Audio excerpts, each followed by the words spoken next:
under the DTI, Tanong lang the ako, Bureau of pre. Product Tanong. Standards. He is Sandali the one ano heading yan? that committee Matanong in kita. crafting the standards. May, So we may have to be problema yung cautious sa in terms Region of 5. Yung mga issuing OFW doon out na iniskorta or ng pulis, ayaw providing papasukin ni gobernur police ko powers sa to Masbate. certain government agencies without the technical knowledge. Gulo-gulo isip So, ng as I pulis said, doon, anong gawin nila? we feel Si that the General industry si is SILG ang a work in inatasan ni progress and the Presidente standards to needs to be set in place. to So we look are over for the dyan. bill, Siyang but in but charge for now, we kagabi, need yun ang to directive ni Presidente na in charge dyan assist in government sa agencies in mga OFW providing na the technical papasok si know-how. SILG dapat. Thank Di, you. di Thank ba you. pre, bago yan hinatid doon, galing yan Very quarantine, brief, tapos negative in na yan brief. sa, Why di ba? did you Sa say that swab it's test. Yes. overregulated? Can Bago you sila cite umalis, some kaya nga yung iba specific na examples sobrahan na on yata why sa you think the quarantine. industry is Sobrang ilang araw overregulated? na sila sobra dun sa quarantine It might be facilities. overregulated if the So bill would be tinitest passed na yan because there's sila certain other dito. there's a new other So, government agencies which are included right now. merong directive bigla For si example, Presidente the yata kahapon LTO, kaya si General the Anyo DOTR, nakipag-usap which sa lahat ng which LGUs before dapat was kaya. not included I-remind as ko si part of the General Anyo to regulating talk to agencies Governor which should po. handle the LPG Sabihan pre, industry. sa So we would like to have a simplified LPG bill Senator that would Bong, really be if I may, yung kasing be sort of a proseso one-stop naman shop natin for dyan, malinaw those kapag coming meron na into this silang LPG industry. quarantine For those who are already certificate existing in and it, we would like to supported by comply, but a unfortunately, negative some of those provisions PCR might be test, overlapping. dapat tanggapin naman nila. So we would like to help assist the Okay. government in assisting this Mag-leave meeting lang ako, making ayusin lang sure yan. that we simplify everything. All right. Mr. Yao, we will appreciate your very detailed position paper. Definitely the objective of the bill is not to overregulate. I don't also agree that there should be zero regulation. There must be some form of regulation because this is a highly flammable commodity, and we are distributing it all the way to every single household. Like I mentioned earlier, there are 8 million households. Half of our households use LPG in their homes for cooking and other purposes. So government needs to have some regulation, no? But I don't agree in over-regulating as well as I don't agree in red tape. No? So we need your detailed position paper being a player in this industry. And like I said, no, this bill is meant to uh, regulate, make sure that the industry is safe for our consumers and as well as develop. No? We want to continue to grow the industry to its full potential. So we would highly appreciate your position paper, and we will have a technical working group, and we will invite you again to participate. Thank you, Mr. Yao. And we also have another member of the LPG industry, the LPG Refillers Association, represented by Mr. Bernie Bolisay. Mr. Bolisay? Ganda ng polo mo ba to ah? Rest of Dito the polo, members of barong. this committee present today. Ah, nakabarong! Ang ganda Like the naman! other organization, Mr. Chair, I'm so sorry that we're not yet ready with our position paper. Ganda! But just the same, I just give Yung you the wala background kasi- of yung what nililitahan sa LPG Punerarya. Refillers Association is. LPG Tingnan mo. refillers is also a buyer, but Sa Quiapo ito, the only nabibili, difference ready-made. between the consumer is a Wala bulk ka dyan, buyer. Dax. Wala kayang Direct from the ready-made. supplier. Wala yata And, kasi sa'yo na ready-made, ano? Tingnan mo, ready-made ito. Parang From kasha the yung LPG ready-made sa laki mo. Association would Ako, like to feeling do skinny ka business rin, ha? the peaceful way. That's why we interpose no objection in the passage of this Gob, kumusta Gob?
about anong this. mangyayari.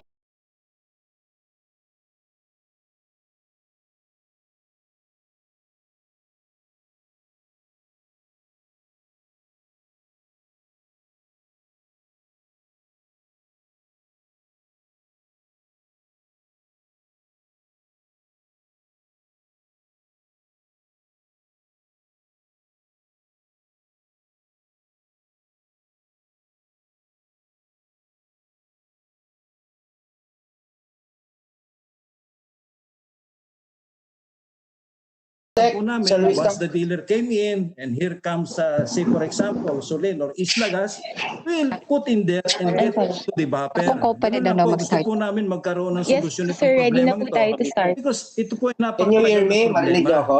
Yes, sir. Yes po, sir. We can hear you. We can hear you. Sana po Okay, klaro ba? Sige. yung nga po cylinder exchange program na yan ay magkaroon na ng This virtual hearing of the Committee on Health and Demography is dahil hereby napakatagal called na to po. order. So far, yun Before lang we po naman start, ang let me aming acknowledge comment for the in the online meantime, simply presence because we don't have yet of our Senators position paper, Cynthia and Villar, within the week, probably, Mr. Antonio La Chair, Rosa, we will submit our Senator Dia comprehensive Cayetano, position Senator for this Nancy Binay, Senator Risa you very much. Ontiveros, Thank you, Senator Mr. Ivy Berlisay. Marcos. Mr. Berlisay, I have a question. No? Thank you for joining Itong us. cylinder exchange program, can you describe it?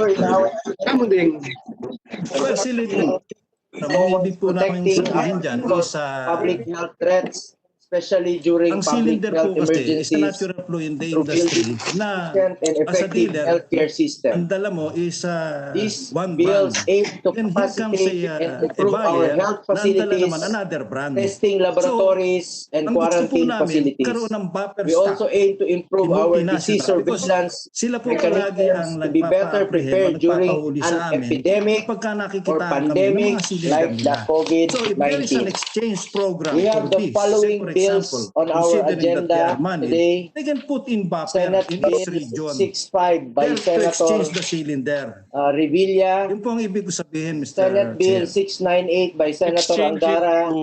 Senate Bill To their 863 of Senator Well, Hontiveros. they will put in And buffer Senate as Bill our, say for example, 1226, LPGRA. which I Put in cylinder mark LPGRA.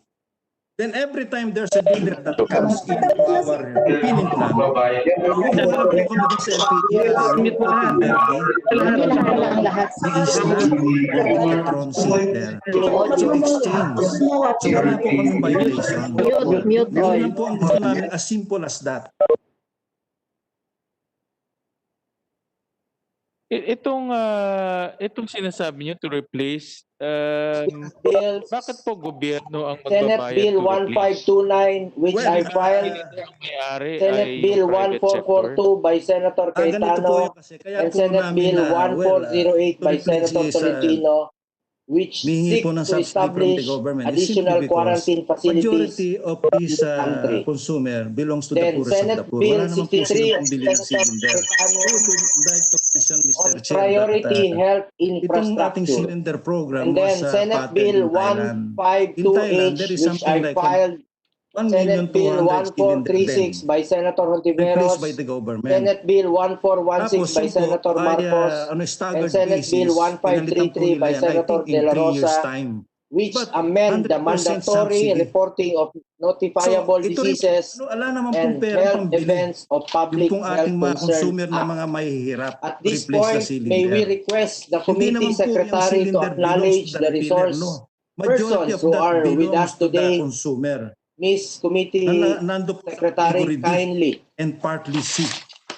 That is why we're asking for subsidy from the government. In Good order morning for this, to everyone. bill. We would like to acknowledge the resource persons for today's Hindi hearing. ba ho ang Secretary Francisco cylinder is Duque of owned by the brand DOH, owner? Yusek Gerardo Bayugo of DOH, In some Dr. cases, Leonita like Gorgolon of multinational, DOH, yan po sinasabi nila. Mr. That is Roderick why, Napulan kung, of DOH, na-mention po Dr. kanina, Celia Carlos, considering Director that they own the RITM, brand, they should Marie Rose de los refund Reyes the of corresponding RITM, amount. Ito po sa Police independent, Brigadier General wala po, hindi Tadeo po namin- of we PNP, don't own that. It's Police the Lieutenant consumer's, Colonel Gerald cylinder. Prieto of Kami po kasi, ang PNP, trabaho lang namin, Police magkarga, Major General to refill. Elmo Francis Sarona of Almost PNP, like the Police gas Brigadier administration, General we just Antonio refill. Bartolome of PNP, State Council Melvin Suarez of Sige DOJ, po, we'll State I'll go Council back Mary to Grace that Polido Sadyan cylinder of owner, no, DOJ, and later on I'll ask Attorney you Ivy about Grace that Villasoto concept of Data because Privacy I know Commission, that is a Attorney Ana Benjeline Puson of it's a Data contentious Privacy issue Commission, among the players, but USEC later on when Ricardo we'll ask the Halad other of Office of industry Civil players also. Defense, Let me Director go Texon now John to Lim LPG of Industry Office of Civil Association Defense, represented by Assistant Ms. Director Pastrana, Jane Abelia of Nurse Edita DBM, Pastrana. Assistant Director Maria Lourdes Saganan of DBM, USEC Emmanuel Caintic Ms. Pastrana, go of ahead. DICT, Naka-mute po Attorney kayo. Chad Martin Moscoso of DICT, and Attorney Yan. Diana May Good morning, Mr. Cabrales of Chair, and to all DICT. members We of also the have Dr. committee Eva Marie and Cotionco de la other Paz guests from the LPG of the industry. UP National Institutes of Health, and also Dr. Yes, go ahead. Marisa Alejandria Yes, we can of hear you po. UPNIH. Dr. Jaime The LPG Industry Almora, President of the Philippine Association, Hospital is composed of Association. major From the players ILG, like we have Petron, USEC Rico Isla, Judge Echeverry, Inex, and Nelia Medina of the Philippine Alliance of Patient Brenton, which Organizations. is so We have composing Governor of different Presbitero brands, Velasco and Jr., also National the President of Federated the League LPG of dealers of Provinces of the its Philippines, companies. Mayor Luis Chavez Now, we are Singson, fully President, League of Municipalities, supportive of this bill, which Governor has been Dakila pending for Carlo the Crua, last, President of I ULAP, think, Mrs. Dr. Chair, Clemencia medyo mas Bondok, matagal pa po sa National pagkakabanggit President, nyo na 14 years Association of kasi Municipal 11 Health Congress pa po Officer. ito nagsimula We have sa Dr. lower Troy house. Hepte, Public Health So, Expert, Dr. Ophelia the Saniel, LPG Industry Professor Emeritus Association of College, has UP already College of submitted all Public its Health. comment before And that's all. when Thank you had you. this hearing, I think, in the previous Congress. But I think there are some Consec. further comments Uh, or position that The we may be able outbreak to of the submit coronavirus this week disease or with COVID-19 the receipt of has some comments exposed the also from other perennial gaps players. in our healthcare Clarify system. ko lang po yung While we nabanggit commend the kanina government for its Mr. continuing Bernie efforts Bolisa, and I think meron interventions, pong this issue dun pandemic sa has shown cylinder to us ownership. our gaps in handling Yung public health asosasyon po namin, emergencies. has Bilang the same chair ng position as Committee on the Health, DOE, sisiguraduhin that the natin na magiging mas cylinder is maayos owned by ang the ating brand healthcare owner. So, system I think sabi habang nyo nga, sinusubukan there's a nating contentious lampasan ang issues about krisis na this. dulot ng Dahil COVID-19. ito po yung Let us nagiging learn dahilan kung from bakit this experience nagkakaroon and ng better prepare disagreement, especially ourselves for any health during emergency working technical that working may groups come. meeting.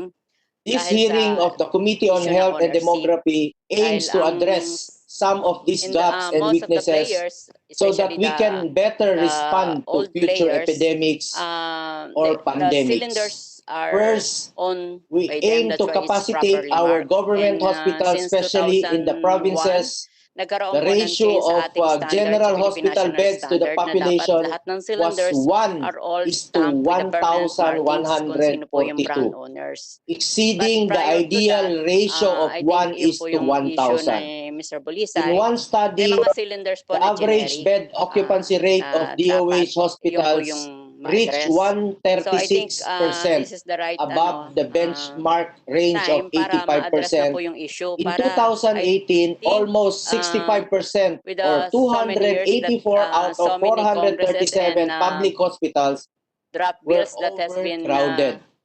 This filed includes for both 51 or lower house and the 73% of our Senate. DOH Sana po hospitals. this time This situation in your results in longer waiting committee, times for finally patients and ma-approve na po delays sana in tong bill na to. their treatment. And Furthermore, kami, DOH whatever hospitals are assistance constrained we by have been the giving lack the of DOE adequate and the DTI staffing, for all the assistance that we maintenance, need and operating resources for to their monitoring and provide the inspection, quality of technical healthcare knowledge and that everything. their So patients we're willing to help deserve. and to assist the Under government current regulations, a magkaroon ng, DOH hospital can only increase its bed successful capacity LPG bill and in case improve na its ma-approve service po ito in capability both through houses. legislation. To expedite the Thank you, process for improving the Ms. capacity Pastrana. and capability of hospitals that are under Itong, jurisdiction of the DOH, we LPG seek to cylinder, authorize the DOH I know to it's a increase the contentious bed capacity and service ito nga, capability generic, saan of its nanggagaling po itong mga retained generic na nasabi nyo? hospitals. Second, aside from Previous, improving our hospital bed especially in the capacities, 90s and 80s, we also aim to marami pong address the imported lack of second-hand cylinders na quarantine walang brand. facilities. These are all Quarantine generic. Normally, mechanisms yung po are ang mga a imported second-hand from Japan long-established na public health generic. So everybody strategy buys in these order to cylinders. prevent Yung transmission and should be part of the mga standard traders po, precautions that should be taken importers. to That's why prevent dito sa of ating any without the authority from infectious DTI disease. or Nakita without naman po the natin na certificate ginagawa ng of, gobyerno ang lahat para rumisponde sa normally krisis. dapat po merong Nagtayo ICC agad or ng corporate quarantine commodity facility clearance sa from iba't ibang DTI. lugar But prior gamit to ang that, available ang infrastructure na meron tayo. ang iba-ibang players. Pero kung mayroon na tayong normally, nakahandang pasilidad para sa ganitong mga krisis at sakuna, mas mabilis at mas mabisa nating maprotektahan ang kalusugan ng kapwa nating Pilipino. The proposed measures filed aim to address this need and establish quarantine facilities all throughout the country. Third, we seek to strengthen our disease surveillance and epidemiologic investigation system by amending Republic Act 11332 or the mandatory reporting of notifiable diseases and health events of Public Health Concern Act. These are several key areas that need amendments. Number one, to address the lack of subnational laboratories we have experienced in this pandemic. We require the DOH to establish subnational laboratories in all DOH-run regional hospitals, which shall have the capacity to undertake testing, diagnosis, control, and prevention of infectious diseases. Local governments units may also establish their own laboratories and or partner with private hospitals and laboratories in the conduct of infectious disease surveillance. Number two, to ensure disease surveillance and contact tracing, all hospitals, clinics, health facilities, laboratories, research institutions, workplaces, schools, prisons, ports, airports, commercial establishments, and residential communities must be required to provide necessary information. Such information should be exempted in the provision of the Data Privacy Act. Number three, to provide the reporting of infectious diseases, the DOA should be required to set up hotlines where the public can report a public health concern. Number four, to address contact tracing concerns where individuals refuse to cooperate, we also aim to require the assistance of the PNP and AFP in the conduct of contact tracing.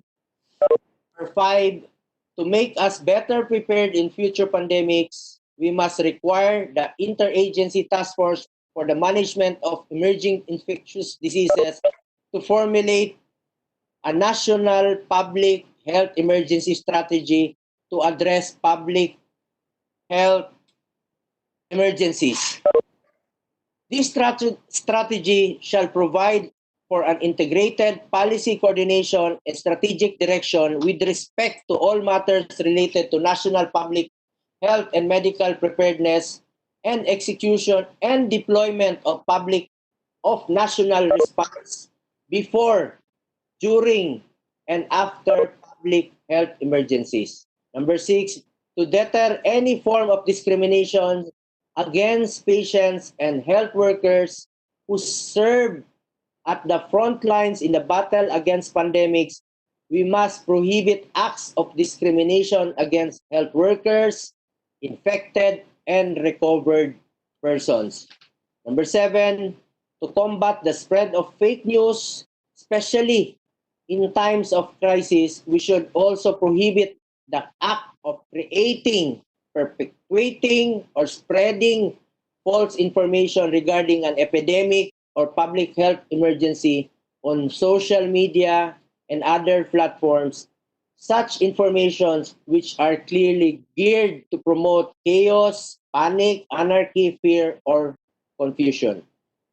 These are the reforms that would help us face future pandemics. The measures to be discussed today will also complement the implementation of the Balik Probinsya Bagong Pag-asa program once we have well-equipped hospitals with increased bed capacities in the provinces, sufficient medical workers, and proper protocols and infrastructures in place. we can assure Filipinos that a better life is waiting for them wherever they are in the country. Thank you. May I ask my fellow senators if they have any opening remarks?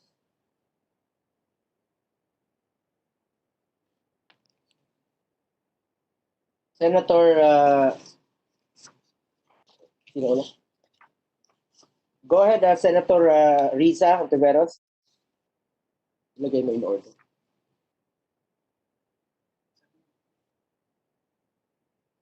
In order. Can you hear me, Senator Risa? Wala. Pero narinig naman ako kanina, no?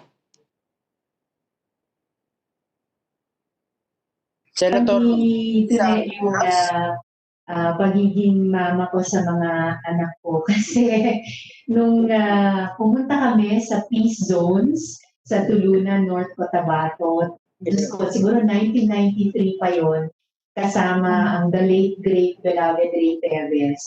Mula Davao City, umakyat po kami sa Mount Apo at bumaba sa kabila sa Tulunan. And kasama po namin yung panganay ko na binibreastfeed ko pa noon. At binibreastfeed ko habang tumawid kami sa Mount Apo at pumasok sa peace zones. Napakain ko pa ng Cerelac sa taas ng Mount Apo dun sa ano bang power plant doon noon. And kasama, kasi ito na naiiyak.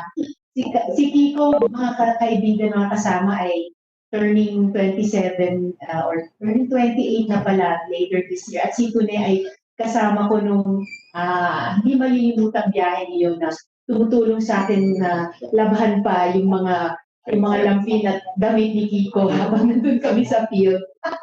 Sorry, napahaba din ako ng pakilala kay Tune. So nice to see you po. Magandang umaga po, Father Edu, Attorney Maki, Sir John, and of course, Ms. Yoli. Lahat po ng mga kasama na nandito. As we speak, Chinese.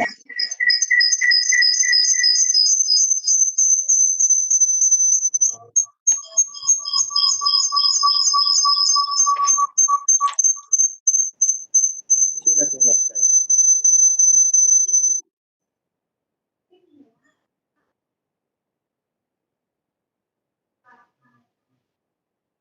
Hindi na malakas. Bakit nawala?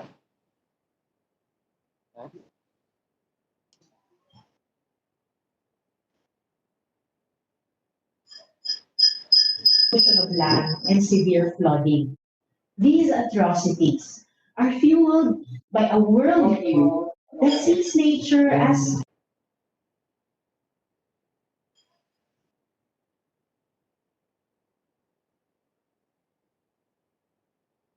mankind has a duty to coexist. It's also a worldview that has forgotten that if nature is robbed of life,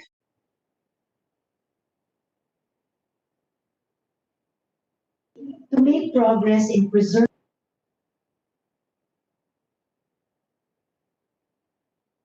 away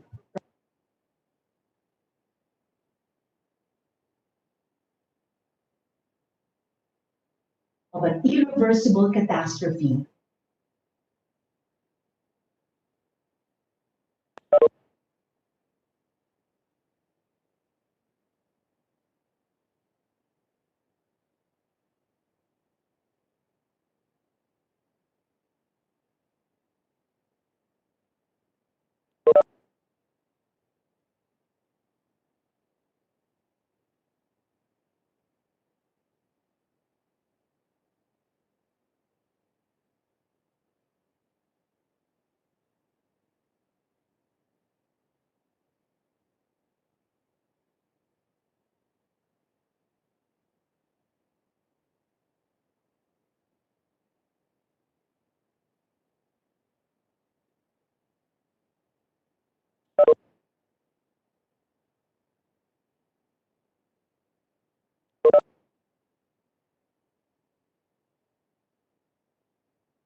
Senator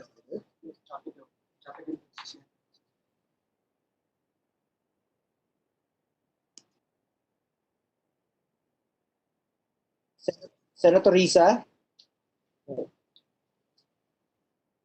medyo choppy po kayo.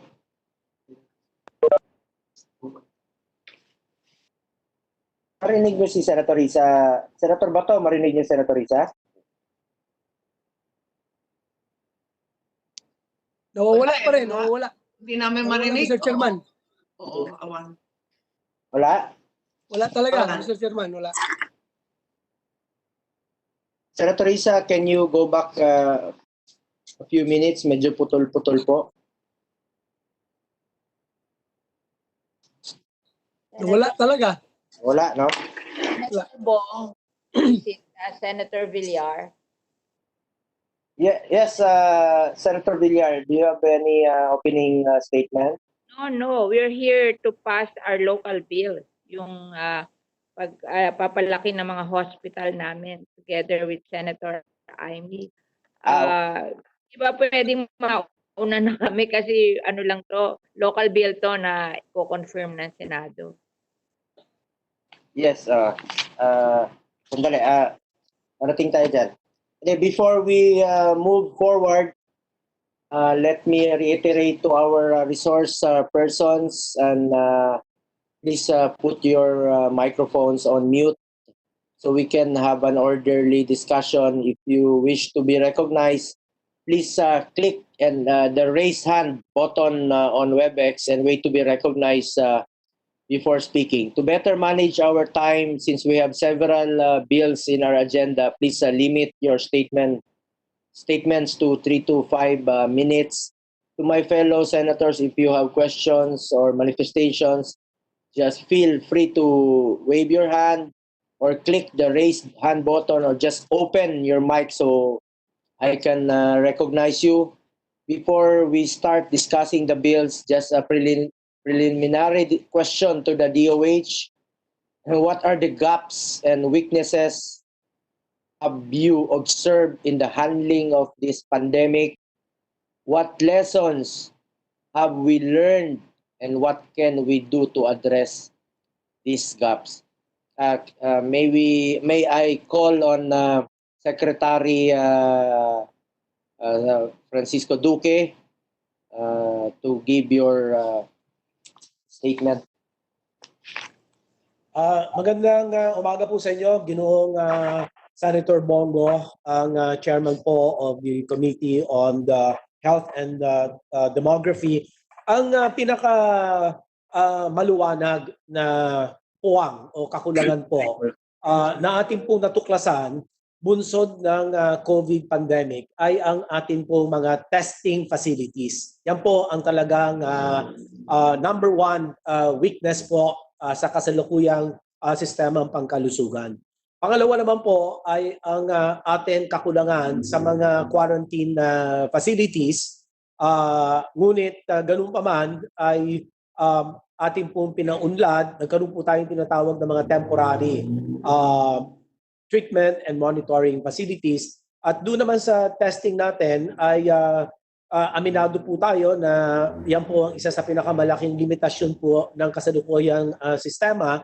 Pero ginagawa po ng gobyerno, ang ating pong DOH, lalong-lalo na paunlarin ang bilang ng ating pong mga subnational laboratories at ang mga pribadong mga laboratorio na nagko-complement po sa atin hangarin na ma-expand o ma-ramp up ang atin testing capacities. At pangatlo po ay ang atin personal protective equipment at dito po natin kinakailangan pag-isipan, magkaroon po siguro tayo ng stockpiling sistema para nang sa ganun di po tayo nabubulagta na kapag kami ganitong mga pandemya handa po tayo at hindi po tayo nakikipag-agawan sa mga ibang mga bansa na sa kasalukuyang din tumutugon sa problema ng COVID at kaya ito po ang mga paghahanda na sa tingin ko po ay talagang makatutulong kung meron po tayong mga batas na susuporta.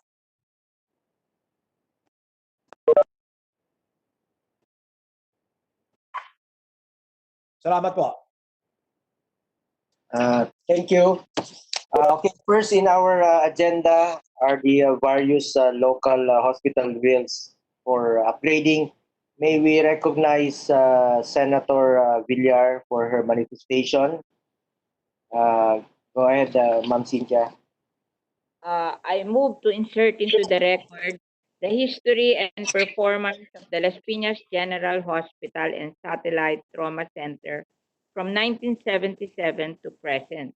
Representative Camille Villar of the Lone District of Las Piñas filed House Bill number 3314, seeking to increase the bed capacity of Las Piñas General Hospital from 200 to 500 beds, which was approved by the House of Representatives on March 2, 2020, and transmitted to the Senate March 3, 2020.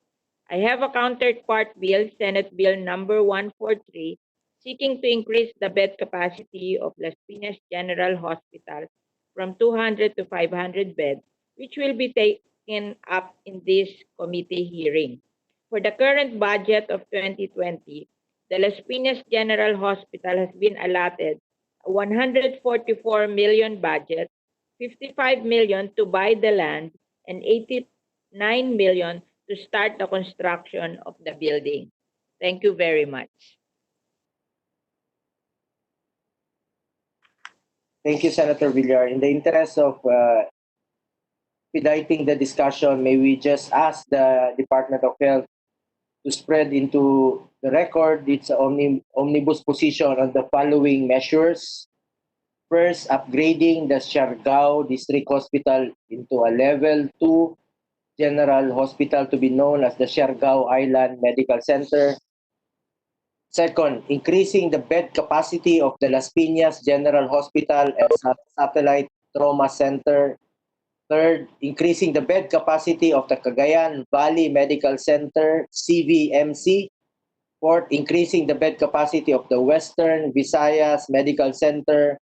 Fifth, renaming the Malita District Hospital in Davao Occidental to Malita Women's and Children's Wellness Center.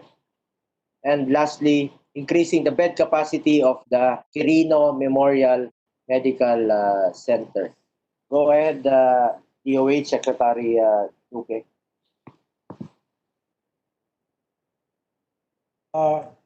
We support all of these proposed pieces of legislation, Your Honor, to increase the bed capacities of the said hospitals so as to more effectively manage our increasing number of patients. Of course, this is also an offshoot of our increased population growth rate, and therefore we have to prepare our hospitals, our other health facilities. No? So all of this we support, Your Honor, Mr. Chairman. If there are no objections, we can report these measures to plenary approval. The committee has routed advanced copies of the committee reports for the members' review since we have received the position papers of the Department of Health prior to this hearing. The committee secretary is directed to confirm to the senators or chiefs of staff the e-signature of those who sent their e-signatures before the hearing. Senator Aimee, you're raising your hand. Yes, just simply to make a bid also for the Cagayan Valley Medical Center, which is the only tertiary teaching and training hospital in Region 2, and that is the granary of Northern Luzon and all of Ilocandia. We simply cannot afford our farmers to fall ill at this point when food supply has become so critical. May I also remind the DOH Secretary Duque po, ang ating region 1, pati Region 2, wala pang testing center ni isa. sa buong region. Tumatango si Governor Dax kasi pareho kami nagpupumiglas na dagdagan sana at napakalayo ng Baguio sa amin. Pati yung Baguio, iilan naman ang napoprocess sa isang araw. So talagang pahirapan. Maraming salamat, and may I request to be a co-author in the Senate Bill 1226 of Senator Go. Just delegating to the Department of Health to set and approve bed capacities and service capability of DOH budget, DOH hospitals, provided its budget and other laws are complied with. Thank you. Gladly, Senator Amy Marcos. Next is the DOH hospital bed capacity and service capability rationalization. We have bills filed by Senators Revilla, Angara, Hontiveros, and myself. Do my colleagues have any brief manifestation regarding this topic?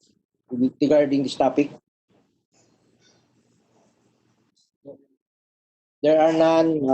Can we now please hear the position of the Department of Health, followed by the Department of Budget and Management? Go ahead, Secretary Duque, about your position.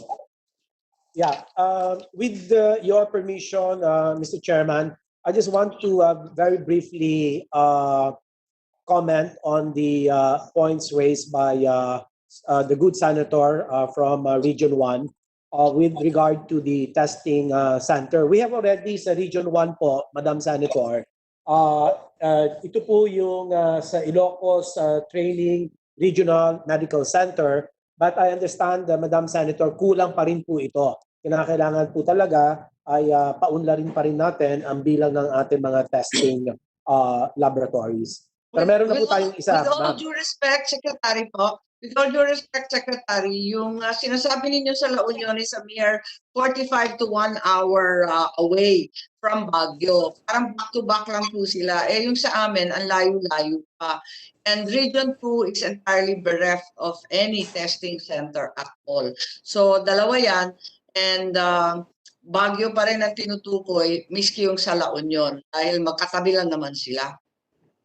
Yes, ma'am. We will expand capacity in Region 1, and we will consult. There's nothing to expand po. You have to really just put up one. There's nothing to expand. Walang pagkukunan kasi wala talaga. 2 beses ako nag-training ng mga medtech doctor nurse para sa PCR nung gobernador ako. 2 times, 2 sets, 2 teams. Pero ni minsan, hindi kami binigyan ng PCR. Training lang kami ng training, parang patatawanan na. So sana mabigyan naman, hindi lamang Ilocos Norte, kundi pati na rin Region 2 na talagang palaki ng palaki ang tao. Pahirapan dumating at magbiyahe, alam ni Dax yan, napakahirap umakyat ng Cordillera. Kaya sana bigyan naman ninyo kami ng pagkakataon. Maraming salamat po. Yun lang. Maraming salamat po. Yes, ma'am. We'll work on it. Yung pong DOH position po, Mr. Chair. Yes. The DOH supports the above-mentioned bills that seek to streamline the efficient processing and approval of the bed capacity and service capability of all DOH hospitals, authorizing the DOH to set and approve the same.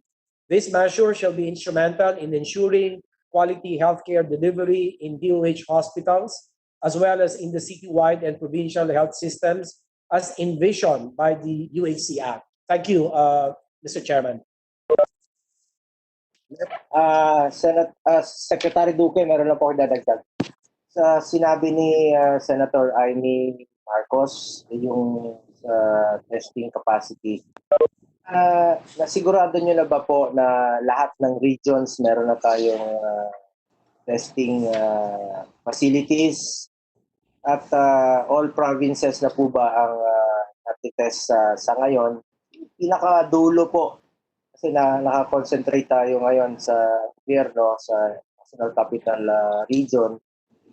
I heard pumunta rin po si Secretary Galvez at si Secretary Vince Dizon sa Buanga, sa Caraga, And today, pupunta po yata sila sa General Santos. How about the North po na aside from Baguio na pinuntahan yung Secretary Galvez, pinakadulo po ng dito sa may Apari na meron na ba tayong natetest doon? All provinces na po ba? 82 provinces na po ba ang natetest natin?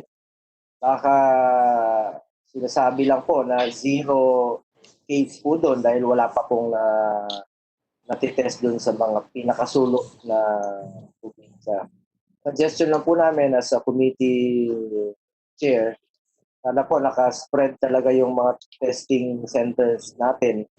Aside from increasing the capacity to 20 to 30,000 a day, siguraduhin natin, baka hindi natin alam, doon na pala meron ng positive case sa dulo ng Pilipinas, ay yun pa ang magkukos ng pag-spread doon. Without us knowing, late na po dahil hindi nila alam na meron ng positive case. Just a suggestion lang po, Secretary. Yes, Mr. Chairman, we will work on these recommendations. We know the need for expanding our testing capacity to as far as the northern Luzon, as well as the southern Mindanao. And ang problema, tama po kayo, na bigyan po natin ng priority muna itong epicenter natin or ground zero of our pandemic COVID-19 dito sa NCR. Pero meron na po akong hawak-hawak na papel ngayon na kung saan makikita kung saan-saan na po tayo meron laboratories. In fact, meron na po tayong 34 licensed RT-PCR laboratories plus 8 licensed gene expert laboratories, and meron po tayong 120 total number of laboratory applications. So dito po mapapakita namin mamaya saan ba talaga matukoy natin kung bawat regions at kung bawat probinsya ba ilan na ang nasasakupan po nito. Salamat po. Also sa yung accreditation po ng mga laboratories, medyo bilisan po natin at medyo yun po ang reklamo nila, matagal po yung accreditation, patulong sila rito yung mag-check. I understand na napakahirap po ng accreditation, pero ingat po kayo dahil talagang very sensitive raw po itong pag-conduct ng mga laboratories. Sinasabi nyo level 2 laboratories, mahirap po na magkamali dahil mas delikadong mag-spread po yung virus. Pero kung pwede mabilisan lang po natin ng konti. And itong sa opening po ng classes, lalo-lalo na po sa malalayong lugar na walang cases, importante pong talagang dapat 0 case po sila doon bago magbukas ng klase. With the recent pronouncement of the President last night, no vaccine, no classes, mahirapan naman po yung mga kababayan natin magbukas. At ayaw po ng Pangulo na magkadikit-dikit yung mga estudyante at mag-aaral sila at possibility na makahawa po. Mas importante po sa amin yung kalusugan po ng bawat Pilipino. Anyway, Secretary Duque, I was advised Senator Risa is ready now to deliver her opening statement. May we recognize again Senator Risa.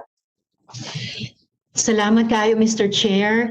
Magandang umaga po sa inyong lahat, mga kasama sa komite at mga resource persons. Ilang buwan na tayong nakikipaglaban sa COVID-19. We continue to fight and we intend to win. Our efforts to flatten the curve of new cases are best complemented by our efforts to raise the line of our health system capacity. Isa na rito ang pagpapalakas ng kapasidad ng ating mga ospital pagdating sa bed capacity. Bilang universal healthcare advocate, nakita na natin na noon pa man ay mataas na ang hospital bed occupancy sa bansa kumpara sa standard ng World Health Organization na 80 to 85%. Sa madaling sabi, mas madami ang pasyente kaysa sa kayang i-accommodate na mga kwarto at kama sa mga pagamutan. At ang problemang ito, mas pinalala pa ng kinakaharap nating pandemya. doble o triple pa ang demand para sa hospital beds. And because we can't keep up with the demand, ang resulta, nasa mga stretchers at pasilyo ng ospital ang mga pasyente. Increasing our bed capacity is a prerequisite for life-saving treatment for Filipinos. Kung wala tayong magiging aksyon dito, para na rin nating ipinahamak ang ating mga kababayan. Under the current regulations, hindi agad-agad makakilos ang DOH para magdagdag ng kama sa mga pagamutan. Kaya nais kong ibalik sa kagawaran ang kapangyarihan at responsibilidad na itakda, planuhin at pondohan ang pagdadagdag ng mga kama sa mga public hospitals. Itong dahilan, Mr. Chair, kung bakit ko isinulong ang Senate Bill 863. Inherent in this authority is the responsibility to formulate guidelines that will be used for evaluating and rationalizing bed capacity, kasama ang tamang patient navigation at referral system ayon sa Universal Healthcare Law. This would enable us in the Senate to look at its implications on providing appropriate funding to allow them to effectively provide quality services. Sa ganito pong paraan, wala na tayong makikita mga pasyenteng nagtitiis sa mga pasilyo, wala nang buhay na maisasakripisyo dahil hindi tinanggap sa ospital na puno na, at mas maraming Pilipino ang matutugunan ang pangangailangang pangkalusugan. May pandemic man o wala. Salamat kayo, Mr. Chairman. Thank you, Senator Tugueros. May we now recognize Ms. Jane Abella of the Department of Budget and Management.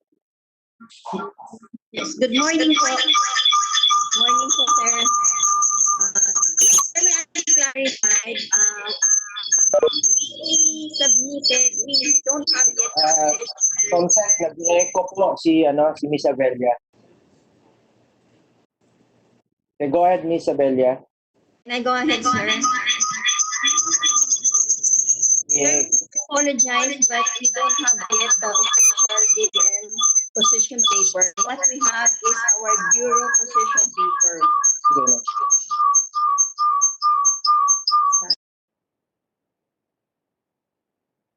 Ms. Abella? Ms. Abella? Yes, sir. Yes, sir. Nag-echo po yung boses niyo. Kindly, pakiulit lang po. Opo. Nag-e-echo. Ma'am, baka ba sa budget pinag-uusapan, nag-echo niyo na, then takot yata kayo magpundo ng... Wala. Tawa si Senator Bato. Oh.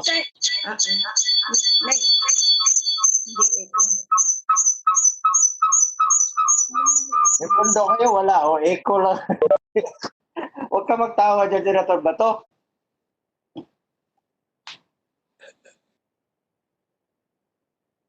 Anyway, pag hindi po namin kayo marinig, just submit your position paper, Ms. Abella. Yes, sir. Huwag kayo mag-object, ma'am, ha? Tulungan nyo kami dito sa problema natin sa health. Kung pwede, bigyan nyo po ng priority yung health bills natin. Hindi lang po ngayon, maraming lessons learned tayo dito. But for future po, dahil mabuting handa tayo parati. Thank you, Ms. Abella. Thank you. Do my colleagues have any further questions or issues to be raised regarding this topic? Mr. Chair? Go ahead, Senator Riza.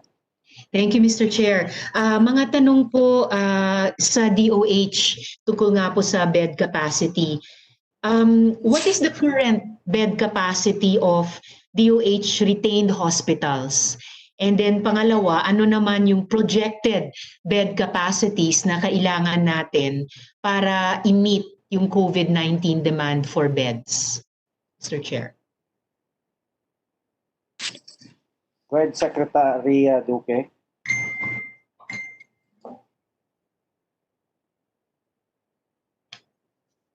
Sec Duque? Yes, Madam Senator. Can you hear me? Yes, I can hear you, sir. Can you hear me? Yes, Apo. thank you very much, Madam Senator. Para po doon sa atin dedicated COVID-19 hospitals, meron po tayong total of 13,410 bed capacity. Ito po ay 961. Did you want me to give you the breakdown, ma'am? Perhaps in writing na ng SEC sa committee through the chair. Pero ang Yes, sinasabi nyo, yung total ngayon na capacity natin, 13,410. Ito na ba yung projected capacity na kailangan natin to meet COVID-19 demands? Ma'am, this is the actual capacity now. Actual. Pero ano po yung projected na kailangan natin to meet COVID-19 demand hanggat matapos yung pandemic? So far, ma'am, ito pong 13,410 natin should suffice for now because the actual occupancy is less than 50%. In fact, iba 40-30% pa lang ho. So far, okay naman po tayo. Okay po. So sabi nyo nga it's sufficient for now. Pinoproject na ba ng department kung hanggang matapos yung pandemic, this will be sufficient? Of course, given yung ina-advocate pa naming wider testing of a bigger percentage of the population. So posibleng makaka-detect kayo ng mas maraming cases. Hanggat maglaho na yung pandemic, sa tingin pa ba ng department sapat yung 13,000 plus? So far, sapat po ito kasi ma'am, meron po tayong mga support facilities kagaya ng temporary treatment and monitoring facilities. Right now, we have about 3,000 of them nationwide and about 50,000 beds in the temporary treatment and monitoring facilities. But perhaps Yusek Lilibeth David, who heads the Health Facility Infrastructure Development Office, may want to give us more information, Madam Senator. Thank you. Thank you, Sec. Mr. Chair, pwede po ba si Yusek David? Senator Risa, go ahead. Thank you, Chair. Thank you, Mr. Chair. The Yes, ma'am. target for COVID-dedicated beds for the country is 30,000 total beds. Our current supply is 13,304 total beds. So we have a gap of 16,696 beds. So we programmed an additional upgrading for 12,000 isolation beds using an ADB grant and another 200 beds using a World Bank grant. So the remaining gap for COVID-dedicated beds would be 4,361 total beds as the gap. All right. So Yusek, yung actual capacities pala natin sa DOH repeat hospitals is that 13,304. Pero moving forward, yes, and moving forward hanggang matapos yung pandemic, we're actually projecting na malamang kailanganin natin yung 30,000 and ngayon pa lang we're still trying to figure out paano punuin yung gap na 4,361. Tama po? Yes, Madam Senator. And ito po bang at least yung 4,361, pasok na ba sila sa mga pending requests for increasing the bed capacity of existing DOH hospitals? And if so, magkano na po ba yung projected budgetary requirements nito sa ngayon? So we want to include it in the 2021 budget for the Department of Health, but this would be a cost of 4.3 billion. All right, 4.3 billion. So aasahan po namin sa Kongreso na isasama niyo po yon sa request ng DOH paglabas ng budget call ni Presidente at the beginning of pinasok, hindi nyo pa naipasok at the beginning of this year, no? Kasi wala pa yung pandemic noon eh. So paano nyo po nakikitang punuin, hindi lang itong gap of 4,361 beds, pero yung nare-realize nyo ngayon, dahil nasa gitna na tayo ng pandemic and quarantines, yung requirement pala na 4.3 billion pesos.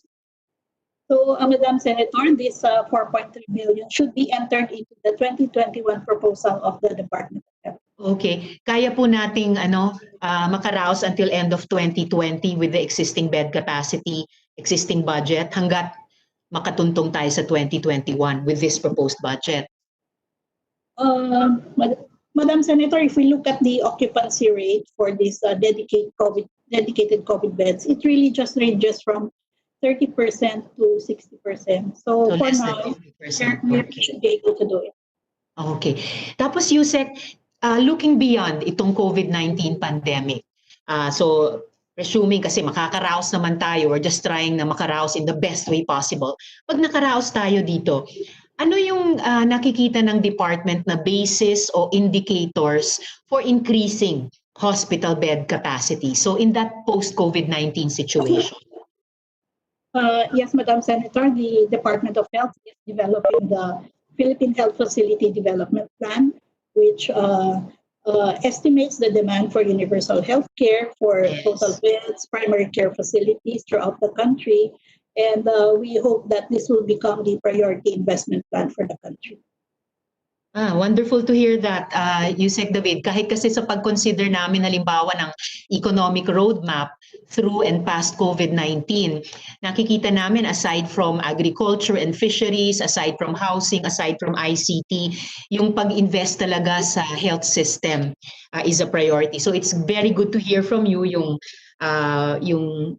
explicit na request ng department na maisama ito sa Philippine investment plan. And yung pag-highlight nyo po ng paghahanda nyo ng Philippine Health Facilities Development Plan post-COVID-19, I'm also very glad to hear from you, Yusek, na kino-contextualize nyo talaga ito sa Universal Healthcare Law at program. Because I've always seen the UHC law as parang yun yung Magna Carta natin for developing our universal healthcare system in the Philippines. So kahit ngayong COVID na panahon and even post-COVID-19.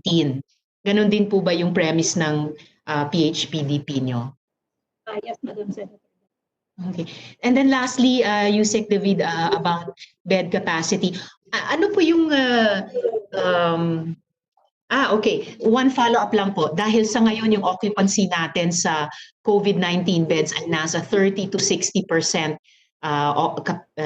occupancy pa lang. Paano po yung mga ibang cases, yung mga non-COVID? Ano po yung average bed occupancy? Kasi syempre, kahit nagkaroon tayo ng pandemic, hindi natapos yung pangangailangan natin for healthcare for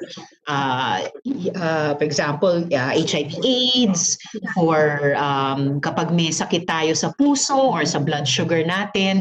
So ano po yung average bed occupancy sa mga non-COVID cases?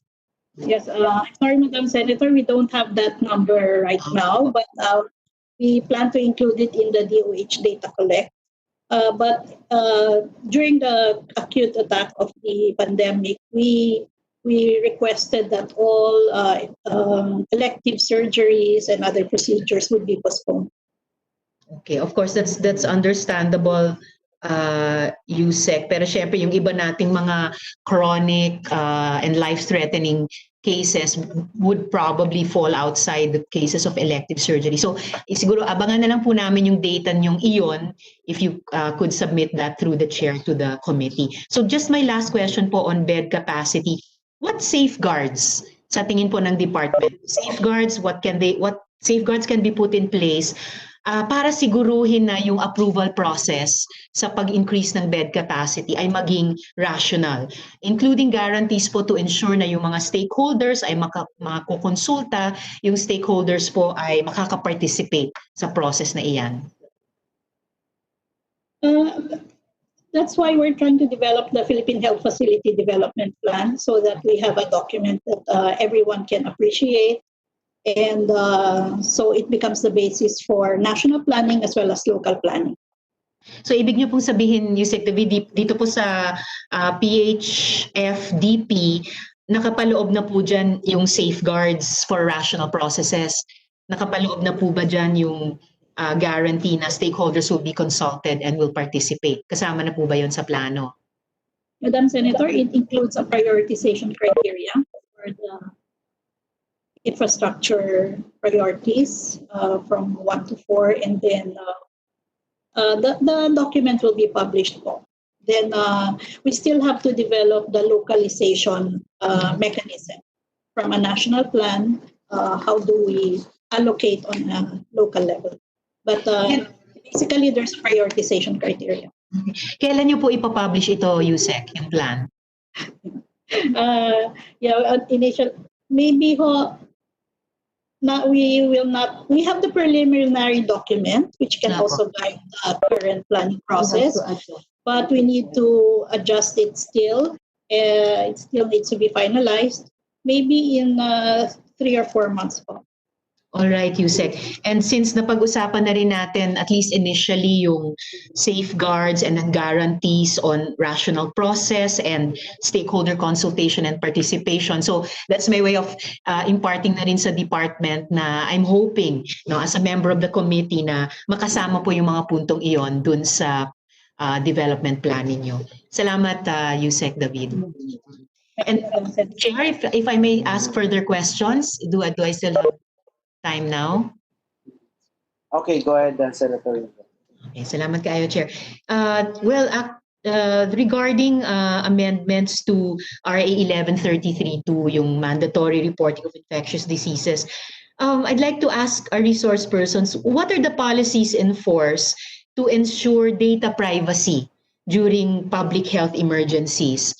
Chair, nandito po ba yung National Privacy Commission sa ating hearing? Yes. Senator Risa, we will discuss this later po. Later. Okay, Chair. Then in that case, salamat po. Then I'll just ask to be recognized again by the Chair. Salamat kayo, Chair. Thank you, Senator Risa. If there are no more questions, the bills authorizing the DOH to adjust and approve the authorized bed capacities and service capabilities of its retained hospitals are hereby approved and will be consolidated in our committee report. Next is establishing quarantine facilities and stations. We will now tackle the bills establishing quarantine facilities and stations all throughout the country. We have bills filed by me and Senator Cayetano and a bill amending the existing law by Senator Tolentino. Do my colleagues have any brief manifestation?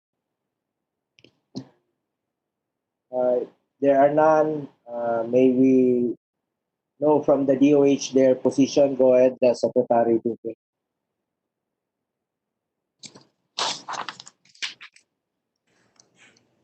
Thank you, Mr. Chairman.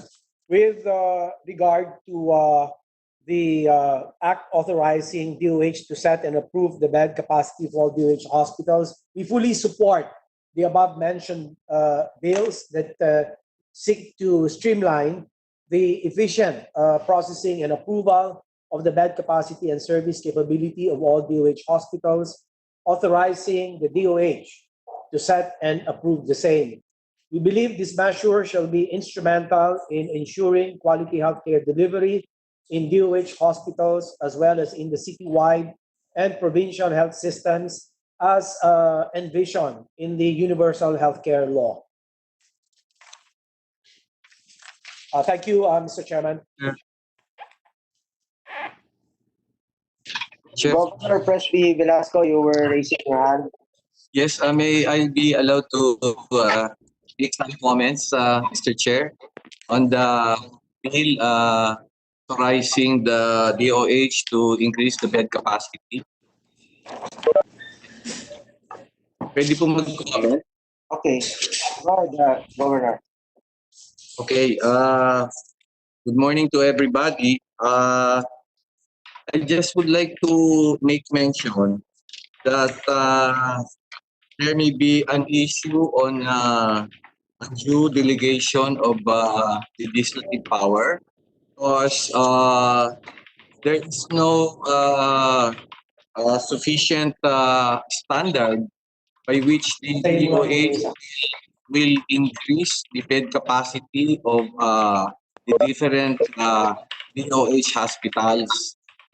Baka po it's better if we can, DOH can provide a certain number, the maximum number of bed capacities per hospital within which the DOH is authorized to increase the capacity. There's no limit as to the authority of the DOH to increase the bed capacity. So it is a position. It's a matter that needs review, I believe, Mr. Chairman, because there may be a challenge on the completeness of the provision, because it may be viewed that there may be undue delegation of legislative power to the DOH. Open-ended ho yung yung authority. So DOH has a power under the bill to say increase the bed capacity of a certain DOH hospital to say 1,000. So there must be a limit. I submit, Mr. Chair. Then in LGUs where there is a DOH hospital and a provincial hospital, I think this should be looked into also, because the increase in the bed capacity will necessitate the hiring of more doctors and nurses and other hospital personnel. But in the process, there may be a sort of competition between the DOH hospital and the provincial hospital, because the DOH hospital has provisions for a higher salary grade for the doctors and nurses. And so there may be, if the bed capacity of the DOH hospital is increased, and there will be more plantilla positions that will correspond to this increase in the bed capacity, there may be a migration of the doctors and nurses from the provincial hospital to the DOH hospital. So this has to be reviewed very well, because as you know, there are some local government units which have provincial hospitals where there is difficulty in filling up positions for doctors and nurses. And we are aware that DOH authorizes a higher salary grade or salary for DOH doctors and nurses and other hospital personnel. So those are our comments on these bills, Mr. Chair. In addition to that, we also want to be clarified as to the policy of DOH, whether we will be strengthening the provincial hospitals or are we strengthening the DOH hospitals, because this has always been an issue relating to local autonomy of the local government units. And we are aware, even under the Constitution and under the local government code, that there must already be a strong move towards devolution and decentralization, and we must strengthen the hospital system for the LGUs. And devolution has been provided for in the local government code for close to 25 years or 26 years, no? So we want to have a clear policy on the part of DOH also regarding the devolution of the facilities and resources to the LGUs. So, Mr. Chair, these are the submissions of on behalf of the LPP. Thank you, Mr. Chair. We will take note of your comments, Governor Velasco. Can the DOH please study these comments? Mayor, David Singson, do you have some comments? Yeah, we will study the points raised by the good governor, but very quickly, I think the template for improving the care to our people is really none other than the universal healthcare law. So yan pong atin dapat ang ating pong isulong. Hindi po siya perfectong batas. Tama po yung mga sinabi ninyo na may mga posibleng conflicts o banggaan doon po sa mga provisions ng local government code at doon din po sa universal healthcare law. But we must give the universal healthcare law a chance to operate. And then let's see what's going to happen as we roll out the deliverables under the universal healthcare law, mindful of the possibly conflicting provisions of the local government code. So pag-aaralan po natin ito, and I'm sure that the legislators are open to recommendations from the DOH, and bearing in mind or taking into consideration all these very important points that have been raised by Governor Presley. Thank you, Secretary. Okay. Mayor Chavit Singson, do you have some comments? Mayor Singson?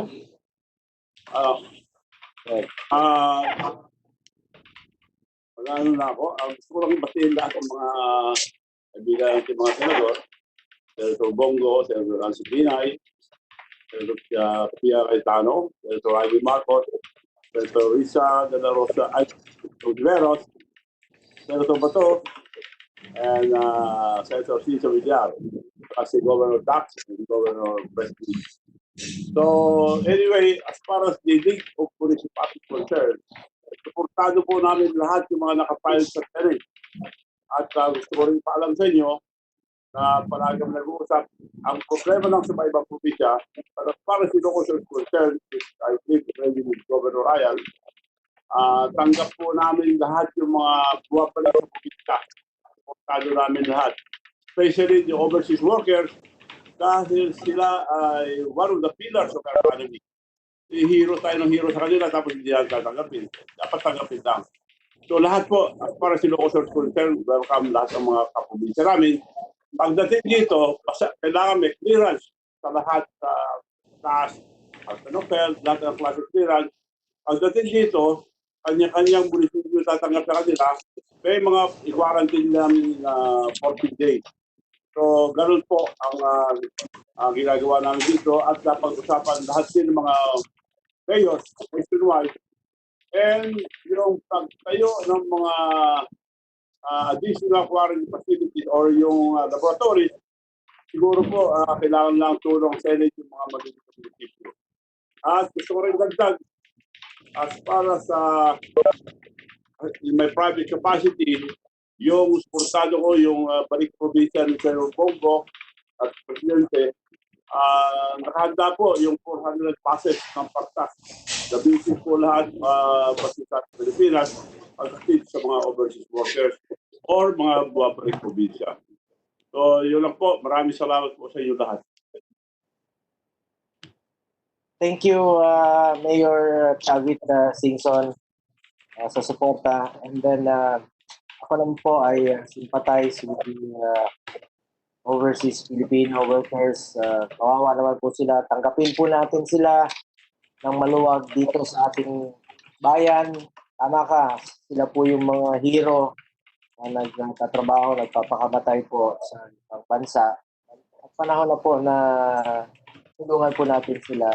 Huwag na po natin antay na umabot pa po sa depression dahil mahirap, halos malayo nga po sila sa kanilang pamilya for ilang months or year or even years. Tapos ngayon pagdating sa sariling bayan, kukulong pa natin sila. Basta sumunod lang sila sa mga quarantine protocols, safe, at na-test na po sila, pabalikin po natin sila sa kanilang mga probinsya. Kawawa naman po. Para may mag-asikaso naman po. Anyway, additional questions po for the DOH. Can you please update us on the status of our quarantine facilities? And will we be able to accommodate all overseas Filipinos who are repatriating in our quarantine facilities? At marami pa pong parating na mga kababayan natin. Go ahead, Secretary Roque. Thank you. Okay pala, sorry. Pareho kayong thank you. Yung atin pong treatment, ito po mga quarantine facilities natin. Meron po tayong mga sa ngayon temporary monitoring facilities. Kasama po dito ang I will just get the data sa dali lang, Senator.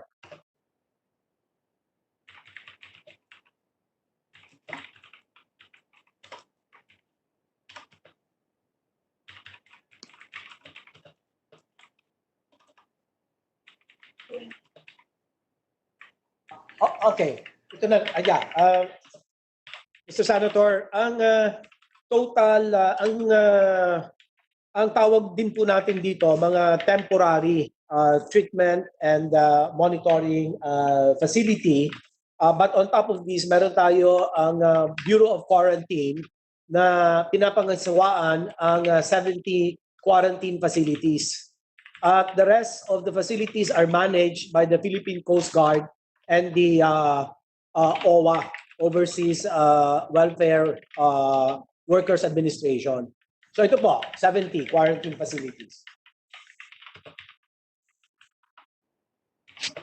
And are we prepared if there is another wave of outbreak?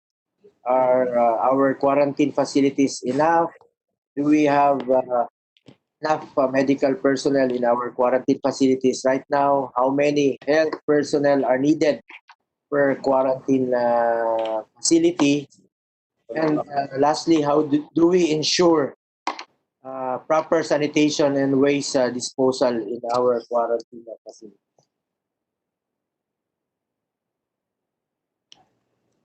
Thank you, Mr. Senator. Can I just please refer to Director Ferd Salcedo of the Bureau of Quarantine to give us an update on the current capacity of our quarantine facilities. Director Ferd Salcedo, please. Go ahead, the Director.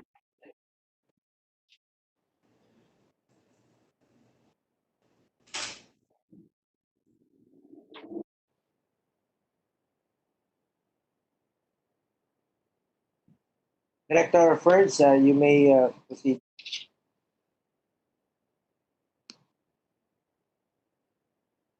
Mr. Mr. Chairman, I'd like to call instead the USEC Rosette Vergeri of the Health Regulatory Office, or ASEC Sharade Grande. ASEC Sharade Grande, are you there?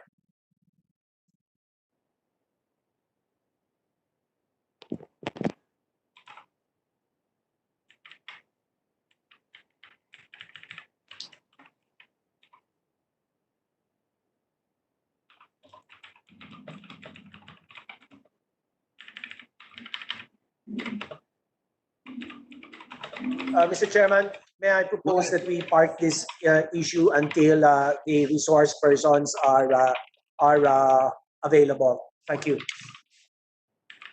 Are there questions and manifestations from my colleagues?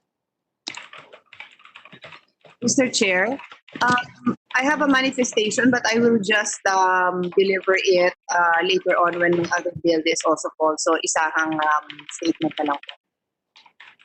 Okay. Thank you.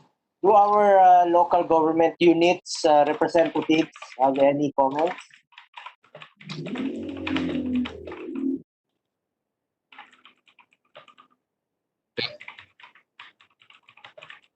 The chair. Governor Velasco. Yes, yes, sir. Mr. Chair, on behalf of the League of Provinces of the Philippines, we fully support the Senate bills on the increase and establishment of the quarantine facilities in every region. These are very good proposals, Mr. Chair. We fully support it. Thank you. Are there any more questions from my fellow senators regarding this topic? If none, there are no more issues regarding this topic. We will move on to the next item in our agenda. We will now discuss the Senate Bill 63 of Senator Pia Cayetano. Does Senator Pia have any brief remarks? Go ahead, Senator Pia. Thank you, Mr. President. Mr. Chair. Mr. Chair, I would like to make my manifestation with regards to Senate Bill 63, which is the bill on health infrastructure, as well as my other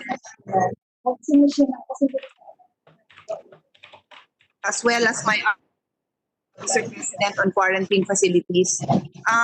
Mr. President, this pandemic has gaps in the healthcare system, gaps that have been created because of decades of lack of funding for healthcare. I chaired the Committee of Health when I first became a senator. May we ask that others turn off their mics? Mr. Chair. Pwede po paki-off lang po ng mga mic. Paki-mute na lang po kasi nag-e-echo. Salamat po, Mr. Chair. Let me continue. I chaired the Committee on Health in 2004, and as early as that time, I became aware of the sad reality that we have not been investing sufficient funding in our healthcare system. It has often been neglected. In fact, if you look back today, many of us would still be surprised to know that at that time, there wasn't even consistent funding for vaccination. Can you imagine that, Mr. Chair? We live in a time where we could not even, we did not even provide for sufficient funding for vaccination, which is the most basic way of protecting our infants from infectious diseases. So we look back today, and that is very shocking. But then a few years from now, we will also look back and ask ourselves whether we did what we could at the time that we had the ability to do so. And therefore, I welcome, I do say it, that I welcome this unfortunate event known as COVID, because it does open our eyes and gives us that window of opportunity to provide the necessary funding, to provide the necessary attention and effort that our healthcare deserves. And I am so happy to live and to be serving under our president, because he has shown that he is very much dedicated to ensure the welfare and the health of the Filipinos. So that is the reason, actually, Mr. President, even before COVID, this was when I was just re-elected last year, I filed the build for health infrastructure, knowing very well that we do not have enough health infrastructures. My intention is very simple, that health infrastructures be included in the flagship projects of this administration in the remaining years that it has, and that this continues throughout the years. This is consistent with the newly enacted Universal Healthcare Law. This is consistent with the SDG, the Sustainable Development Goals, of which we are a signatory, and it is also consistent with our Philippine development plans. So the other bill on quarantine is also another measure that will ensure that we are prepared. I am actually not an author of a few other bills that are filed. That is the one that gives the DOH the authority to determine and to initiate the hospitals and the bed capacities. I am a big supporter of that, Mr. Chair, because what I have seen in all the years that I chaired the committee was that mauuna po yung ospital na may masigasig na congressman o senador na tumutulong. Eh, hindi naman, kawawa naman ho yung mga tao na wala naman hong naglalabi para sa kanila, di ba? Their need for healthcare is no way diminished by the lack of a piece of paper filed in the House or in the Senate. And that's why I have always believed that DOH has that power and should be given the full authority. Mas alam naman din po nila. In fact, during the time that I was chair, I would listen to DOH because hindi ko gustuhan na mauuna po yung iba na not necessarily within the priorities of the DOH. Kasi lahat naman priority. So ako full support din ako sa mga measures na yun. Yun lang po, Mr. Chair, and I thank the Chair for hearing these very important measures, and I also thank DOH and all the other resource persons for giving us your time to hear these bills and to give us your input. Thank you. Thank you, Senator Pia. To Secretary Duque, meron na po akong sisingit. Ngayon, safe na po ba tayo na, sa tingin mo, as Secretary of Health, safe na po ba magkaroon ng klase sa August? O hindi pa po? At baka makadagdag po ito sa transmission po ng COVID if magbubukas na ng klase. Ano po ang inyong opinion or suggestion ninyo? Ay pagpaliban na lang muna as what President Duterte said last night. Pag-aralan po natin maigi ito, pero sa ngayon po, tingin namin na ligtas naman po kung bubuksan natin ang klase by August 24. At kinakailangan po rito, siguraduhin lamang na ang lahat ng atin minimum standards for health ay nakatalaga. Ito po yung reducing, ito po yung mga physical distancing, frequent washing of the hands, ito pong disinfection ng mga silid-aralan, ang ating pong mga sinisiguro na ang alcohol, sanitizers, andyan po. At marami po tayong mga measures na katulad ng fever scanning or thermal scanning. Pwedeng ma-adapt po ito ng bawat paaralan para titingnan kung sino sa mga bata ang mga may sakit, or antimano, meron ng abiso sa mga mag-aaral na sa mga magulang na kapag may sakit ang kanilang mga anak ay wag po sila dapat pumasok. So marami po tayong mga non-pharmaceutical public health interventions. Alinsunod po ito sa tinatawag natin minimum health standards for health. At naniniwala din po kami na ang DepEd ay may malakas na mga programa at pauunlarin pa rin itong mga programang ito to ensure that the minimum health standards for health are met. At pwede rin pong gamitan ito ng mga estratehiya katulad ng online learning alternatives. No? So ito lang po, Ginoong Senator, ay tingin ko magiging ligtas naman po ang pagbubukas ng ating pong mga paaralan, at meron din po tayong yung pong evidence-based na ating pong titignan gaya ng ginagawa po ng IATF. We will continue to evaluate yung pong bilang ng mga kaso down to the barangay levels, no? Para malaman natin kung in one particular barangay kung may mga kaso, dapat yung paaralan doon ay kasama sa tinatawag natin community quarantine. So we have many measures in place, Mr. Chairman.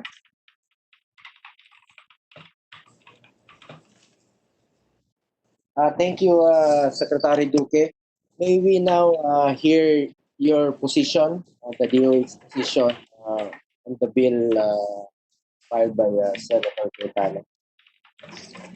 Thank you. The DOH, Mr. Chairman, supports this measure that would ensure adequate health facilities for improved health service delivery. The proposed bill is indeed aligned with the objectives of the UHC Act that aims to provide Filipinos access to a comprehensive set of quality health services. However, the department recommends that the Priority Health Infrastructure Plan and its corresponding budgetary requirements as proposed in the bill be aligned with our Philippine Health Facility Development Plan for 2020 to 2014. So the UHC Act aims to provide all Filipinos with equitable access to quality and affordable healthcare goods and services while being protected against financial risk.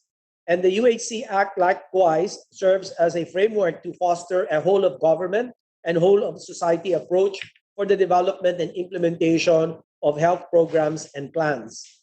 To fully realize this, the DOH, through the Health Facility Development Bureau, or HFDB, has created and is currently finalizing the Philippine Health Facility Development Plan to improve the health services delivery model. So ito lang po ang ating pong manifestation, Mr. Chairman. Mr. President, Mr. Chair, may I interject? Go ahead, Senator Pia. Thank you. Thank you, Secretary Duque. Perhaps you can just give us a copy of that statement that you made. Maybe, Mr. Chair, with your indulgence, I can propose some committee amendments specifically to refer to that health infrastructure plan that the good Secretary has mentioned, and anything else that the Secretary would recommend that makes reference, because my intention here is simply to align, as the Secretary said, with the plans of DOH, but to ensure that wag nating tipirin.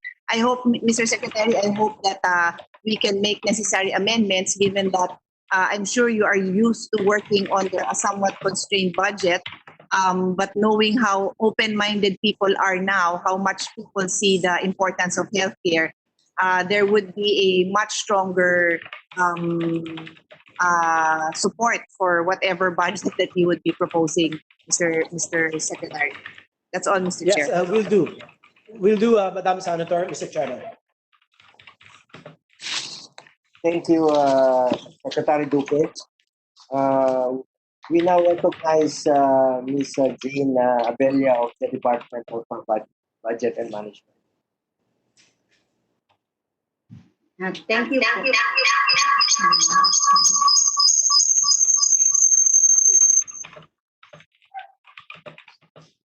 Ma'am Jane? Yes, sir.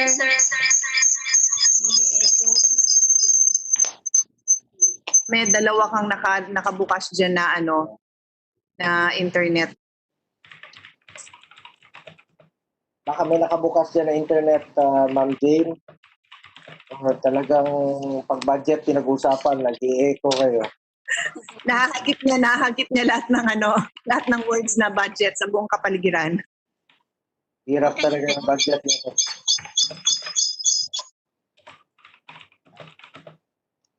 Anyway, just submit your position paper to the committee, Ma'am Jane of EBM.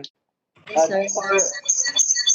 Dr. Clemencia Bondok of Association of Municipal Health Officers is raising her hand. Any comments, Ma'am Dr. Clemencia?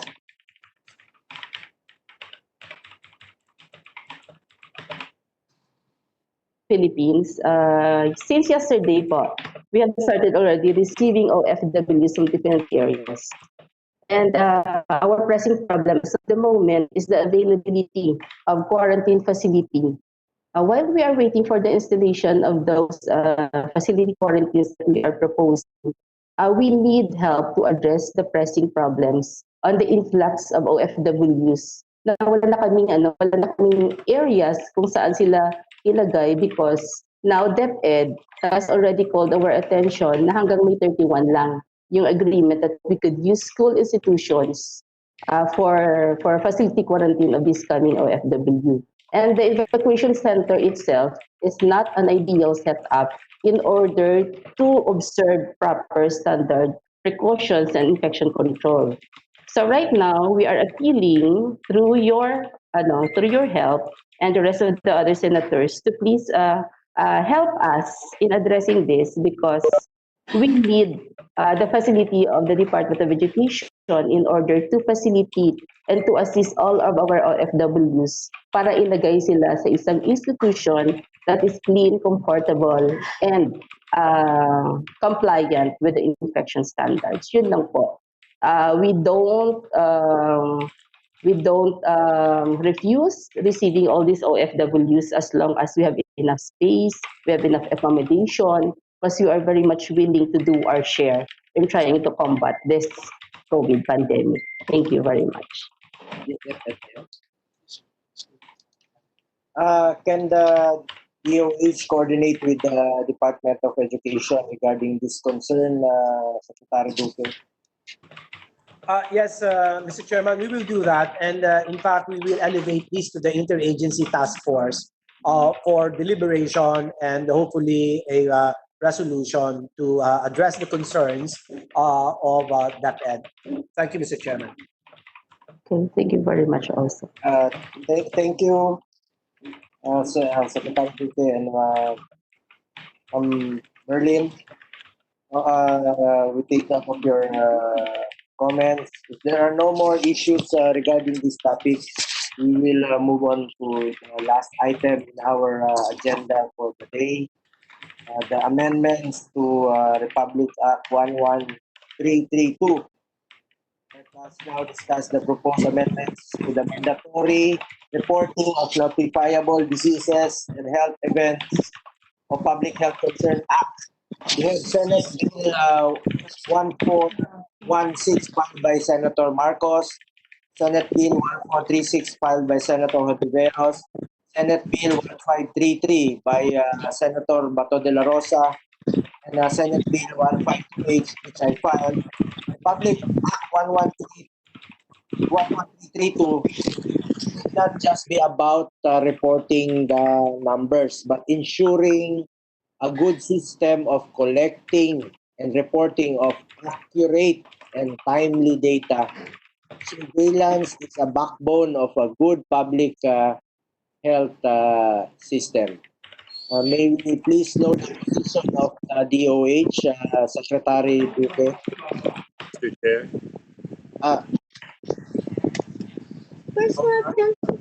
Sorry po pwede pa bang mag-register na po ng comment do sa matter? Go ahead, Governor. In behalf of ULAP po and its member leagues, we support them. And also, we would like to support the empowerment of the DOH to increase the bed capacity of the hospitals. In reaction po doon sa sinabi ni Governor Velasco, it is, I think, consider na baka mag-delegate.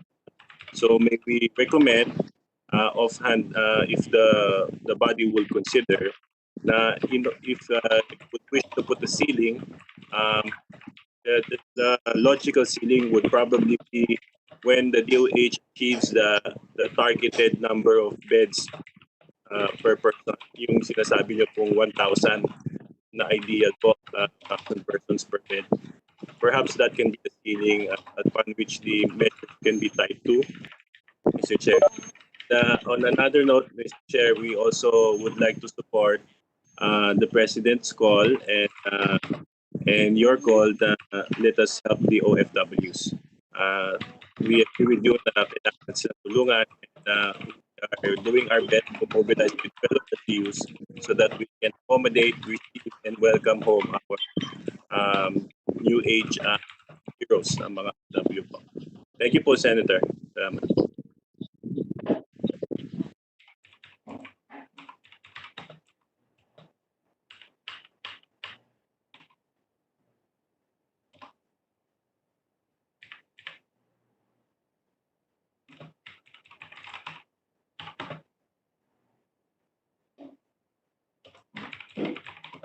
So, may we now hear the position of DOH regarding the amendments to Republic Act 11332? Thank you, Mr. Chairman. The DOH supports this effort to further empower the national and local government to deal with public health emergencies, as well as to complement the mainstream workforce and protect the same from occupational threats associated with the job.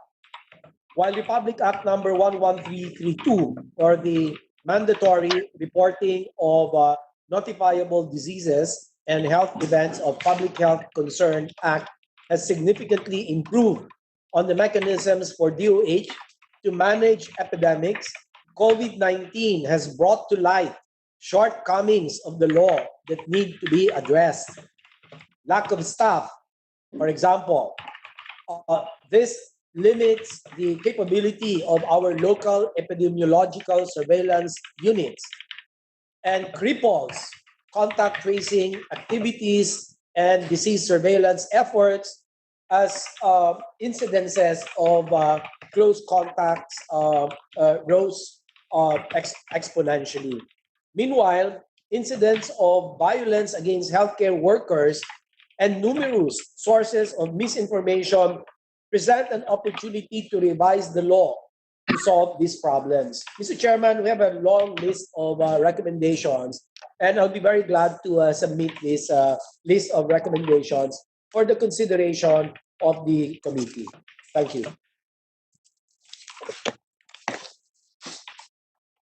Thank you, Secretary Tuque. Part of these amendments is the establishments of subnational laboratories in all DOH regional hospitals. I have some questions for DOH.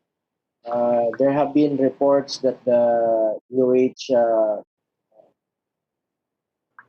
bought overpriced medical equipment like testing machines. There are also reports that the PhilHealth package for testing is overpriced and that the commercially available test kits are actually cheaper. As the DOH look into this? Yes, Mr. Chairman, I have already directed. Meron lang po akong dadagdag.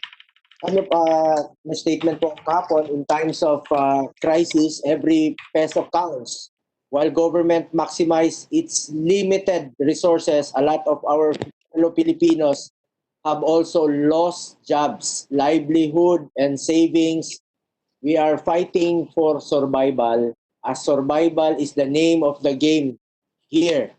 We should not allow corruption and abusive business practices to take advantage of the vulnerabilities of fellow Filipinos. Mahalaga po na mapabilis ang ginagawa nating mass testing para malaman natin ang tunay na sitwasyon. Kung gaano ba kadami ang infected po sa ngayon. Unahin po natin ang ating mga health workers. MPH. Dito ka. Hindi, pumasok na siya. Okay. Participant na siya, hanapin mo. ESL? Oo. Uy, ba't ang daming ano? Dito.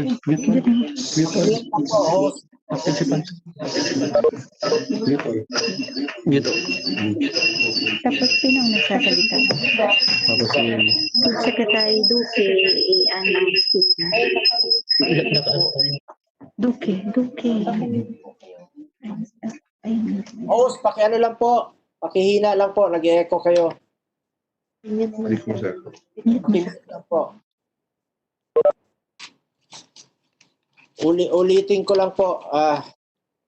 We are fighting for survival po dito. Survival is the name of the game here. We should not allow corruption and abusive business practices to take advantage po dito sa sitwasyon ito. Mahalaga po na mapabilis ang ginagawa nating mass testing para malaman natin ang tunay na sitwasyon kung gaano ba kadami talaga ang infected. Unahin po natin ang ating mga health workers at frontliners dahil sila po ang pinaka-exposed sa virus na ito. Dapat nakadistribute sa buong bansa ang testing kits para lahat ng dapat matest ay matest. Then how many RT-PCR testing kits do we have right now? How are they distributed? And then next is DOH aware of all LGUs, private groups or individuals who are conducting rapid tests on their own? How is DOH coordinating with them? Especially po dito sa safety precautions po na dapat nilang sundin kasi may standard po kayo na dapat sundin.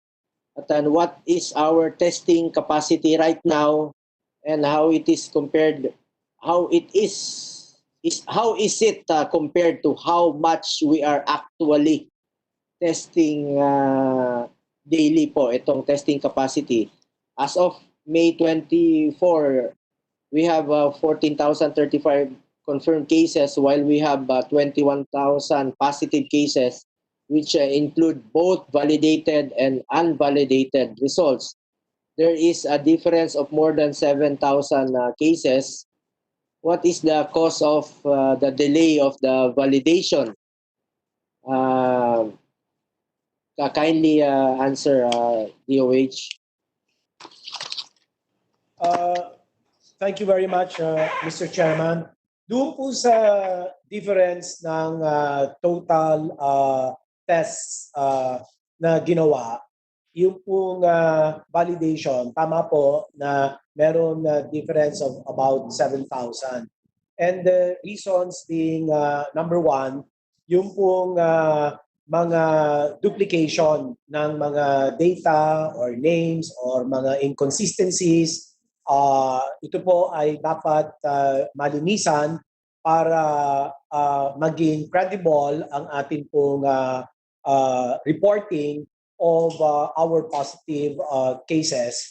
At meron po tayong mga kakulangan na tinutugunan sa ngayon. Ang karagdagan mga data encoders ay ating pong pinauunlad.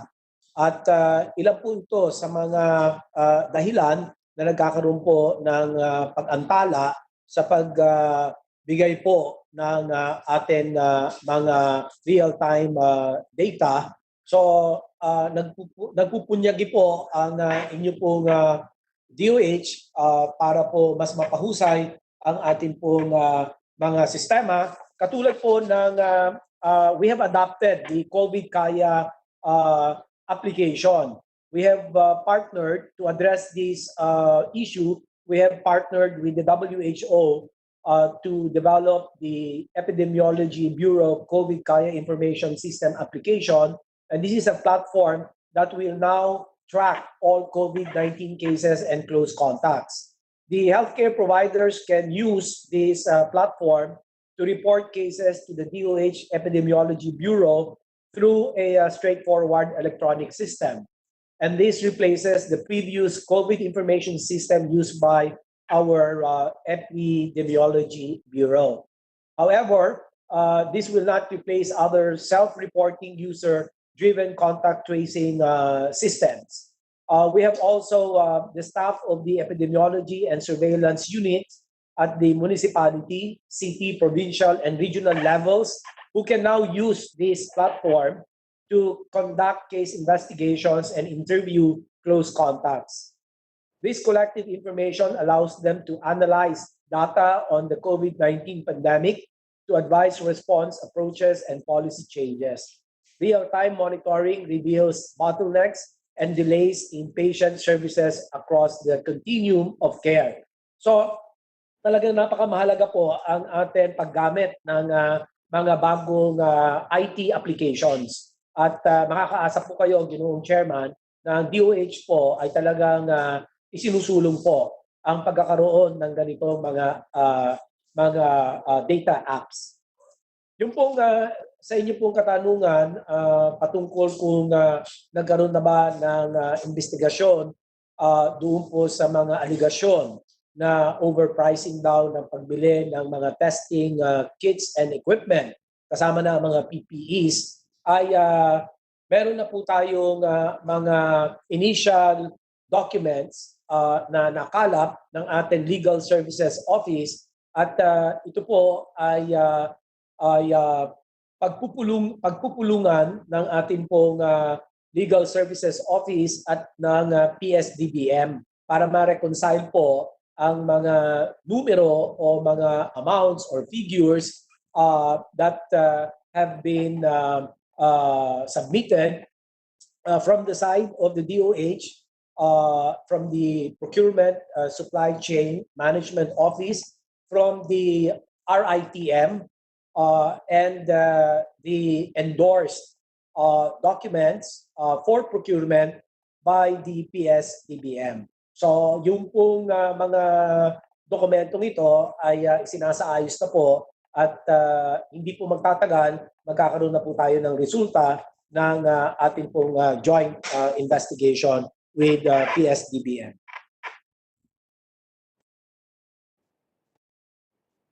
Salamat, Secretary Duque. Anyways, sa publiko naman po, kung may alam po kayong mga abusado individual na namantala ngayong panahon na ito, sa gobyerno man o sa pribadong sektor, huwag po kayong matakot na magsumbong sa akin o sa President o sa Presidential Anti-Corruption Commission, kanila Chairman Dan Jimenez, Commissioner Greco Bellica. Meron po sila mga hotline sa 0906-692-7324. Hindi po ito yung panahon ng pagsamantala sa mga kapatid natin. Hirap na nga po tayo. So kung meron kayong maamoy na mga korupsyon dyan o nagsasamantala, sumbong nyo kagad sa amin at paparating ko rin po kay Pangulong Duterte. And I'm urging the executive branch, also the NBI po, na imbestigahan kung sakaling merong mga reported na nagsasamantala sa panahon. Salamat po, Secretary Duque. Dadagdag lang Thank you, Mr. Chairman. Dagdag katanungan. On January 30, the DOH confirmed the first case of COVID-19 in the country. Since we had that one positive case, we have relied on RITM for testing. It is only towards the last week of March that we were able to officially designate and approve for subnational laboratories. We should have started to designate and capacitate laboratories in every region of the country from the very first case we had. Saan stage ba nagtatagal lang accreditation process? Anong requirement ba na nahirapan i-comply ang mga LGUs or mga hospitals dito sa accreditation? Kasi halos lahat po sila ay nagpapatulong. As of May 25, we have 34 accredited testing laboratories. Of these, may we know how many are in Luzon, Visayas, and in Mindanao? Are all these accredited laboratories working on maximum capacity?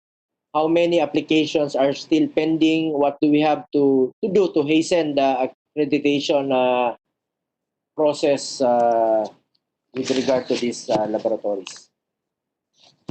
Thank you, Mr. Chairman. Yung pong proseso for certification and accreditation, 5 hakbang po ito. Yung self-assessment ng applicant laboratory, yung pangalawa po yung actual assessment ng ginagawa po ng ating mga composite teams from RITM and the Health Facilities Services Regulatory Bureau. Ang pangatlo po yung compliance ng mga laboratory applicants sa mga standards and requirement. Pang-apat po, dito po nagtatagal. Ito po ang pang-apat yung proficiency testing, Mr. Chairman. Dito po nagkakaroon ng sabit dahil hindi po kaagad na ipapasa yung po tinatawag natin proficiency panel testing. And we cannot compromise on this particular step in the process. Kasi ito po ang magsasabi kung maayos ba yung kanilang pagsasagawa ng testing nila. Ito ba ay naayon sa biosafety level 2 standards? Kasi po, ang virus na ito ay live at kinakailangan po siguraduhin natin na ligtas po ang lahat ng proseso sa pag-test. Kanya may mga iba, 4 na beses pong bumabagsak, 5 beses. Ganun pa man, tinutulungan naman po ng RITM para po mas maging competent sila to conduct the test, ensuring safety and quality of results. No? And of course, yung final step, Mr. Chairman, will be the actual certification, accreditation, so that these testing laboratories can become operational. Yung pong sa testing capacity na inyo pong binanggit, meron po tayong, well, yung breakdown lang po muna nung tanong nyo kung lahat ba ng regions ay meron ng testing capacity. Meron na po except for BARN. Meron po tayong 31 in Luzon, 6 in Visayas, 5 in Mindanao, for 42 testing laboratories in total. Sa 42 na ito, 34 po ang gumagamit ng RT-PCR machines. Samantalang ang 8 po naman ay gumagamit ng tinatawag natin gene expert laboratory equipment. So palalawigin pa rin po natin ito dahil kinikilala po natin yung inyo po mga sinasabi na dapat matugunan itong mga puwang sa testing capacity natin sa buong bansa. Yung alam po, may mga limitations din po tayo that we need to manage. Katulad po ng supplies ng mga PCR machines, supplies po ng mga peripherals or testing materials, reagents, enzymes, micropipettes, swabs. So marami po itong mga components at hindi po simpleng testing system ang PCR. Hindi po ito yung mga point of care, parang yung rapid antibody testing kits, no? Na sandali lang po, in 10 minutes, ay makukuha nyo na po ang resulta. Dito po, ang sinusukat natin yung virus mismo. Kaya ito po ay medyo talagang komplikado at masalimuot gawin. Pero ganun pa man, ay nagpupunyagi po ang lahat po ng ating mga laboratories na makapagbigay po ng magandang resulta. So salamat po. Ito po ang mga ilan po sa mga kasagutan. Meron na po ang dagdag na tanong. Ito bang rapid antibody testing ay reliable and how accurate po ba ito sa ngayon? Dahil marami pong gumagamit ito. Dahil it is cheaper pero importante po para sa atin yung kalusugan at sigurado tayong accurate po dapat testing kits na ito. What if sinabi nag-false positive? Mas malalo tayong mahirapan sa contact tracing pag nag-positive pala sa, only to find out nag-positive sa PCR. Secretary Duque. Yes sir, yung pong gold standard natin sa testing ay nananatiling PCR, although wala naman po kasi 100% na effective testing system, pero ito pong rapid antibody test kits ay may pinagagamitan din po naman ito. But this must be in conjunction with RT-PCR. Halimbawa, kung naging IgM positive doon sa rapid antibody testing kit ay at meron simptomas, ay dapat ito kinukumpirma pa gamit po ang RT-PCR. So, dyan po ang may complementary use ang rapid antibody testing kits. Mindful of the fact na meron din pong talagang mga false positive results na lumalabas and false negative results. Kaya pinag-iingat-ingatan po natin ito na pagka ginamit natin itong rapid antibody testing kits ay laging may kasama o kaakibat na symptom evaluation. Kailangan yung clinical evaluation, hindi po mawawala yan. Lalo na para doon sa mga nagkaroon ng exposure to COVID-positive patients and history of travel to a COVID-positive place. No? So, at titingnan yung kanila pong simptomas at isa pa pong maganda naman resulta na lumalabas pag ginamit ang rapid antibody testing kit ay yung sa IgG. Kapag ka po nasukat na positive for IgG, malamang ito po ay makapagsasabi na nakapag-recover na po ang pasyente mula sa COVID-19. So, wala pong testing na 100% ang effectiveness, ang accuracy, pero may mga ibang dapat pang mga adjustments na gawin para mas mapaigi ang resulta, mas maging accurate po ang resulta ng testing. Yung timing po, napaka-important po ang element of timing in the conduct of this test, whether RT-PCR or antibody testing kits. Yun lang po sa ngayon. Salamat po. Yes. Maraming salamat, Chairman Go. Ay, Senator Amy, go ahead. Oo, wala lang. Mangungulit lang ako kasi sinasabi ni Secretary na lahat ng region meron na. Hindi po totoo, promise. Sa Norte, wala po talaga. Region 1 and 2, yung sa La Union, tumawag lang ako, wala talaga. Andyan si Governor Dax, sasang-ayon yan, 0-0 rin sa Region 2. At lahat kami, 6 to 7 hours papuntang Baguio. Thank you po, yun lang. Mr. Chair. Go ahead, Senator Riza. Salamat kayo, Mr. Chair. May ilan din akong mga tanong sa DOH. Una, bilang isa sa mga original author ng RA 11332 o Mandatory Reporting of Notifiable Diseases and Health Events of Public Health Concerns, I recognized, based on our experiences with COVID-19, the need for amending the law. And I'm grateful, Mr. Chair, that we all see the value of introducing amendments intended to protect the health workers, frontliners, and persons suspected and confirmed to be carriers of notifiable diseases against all forms of discrimination, harassment, and violence. Ito nga po yung aking panukala sa Senate Bill 1436 na atin ding dinidinig ngayon.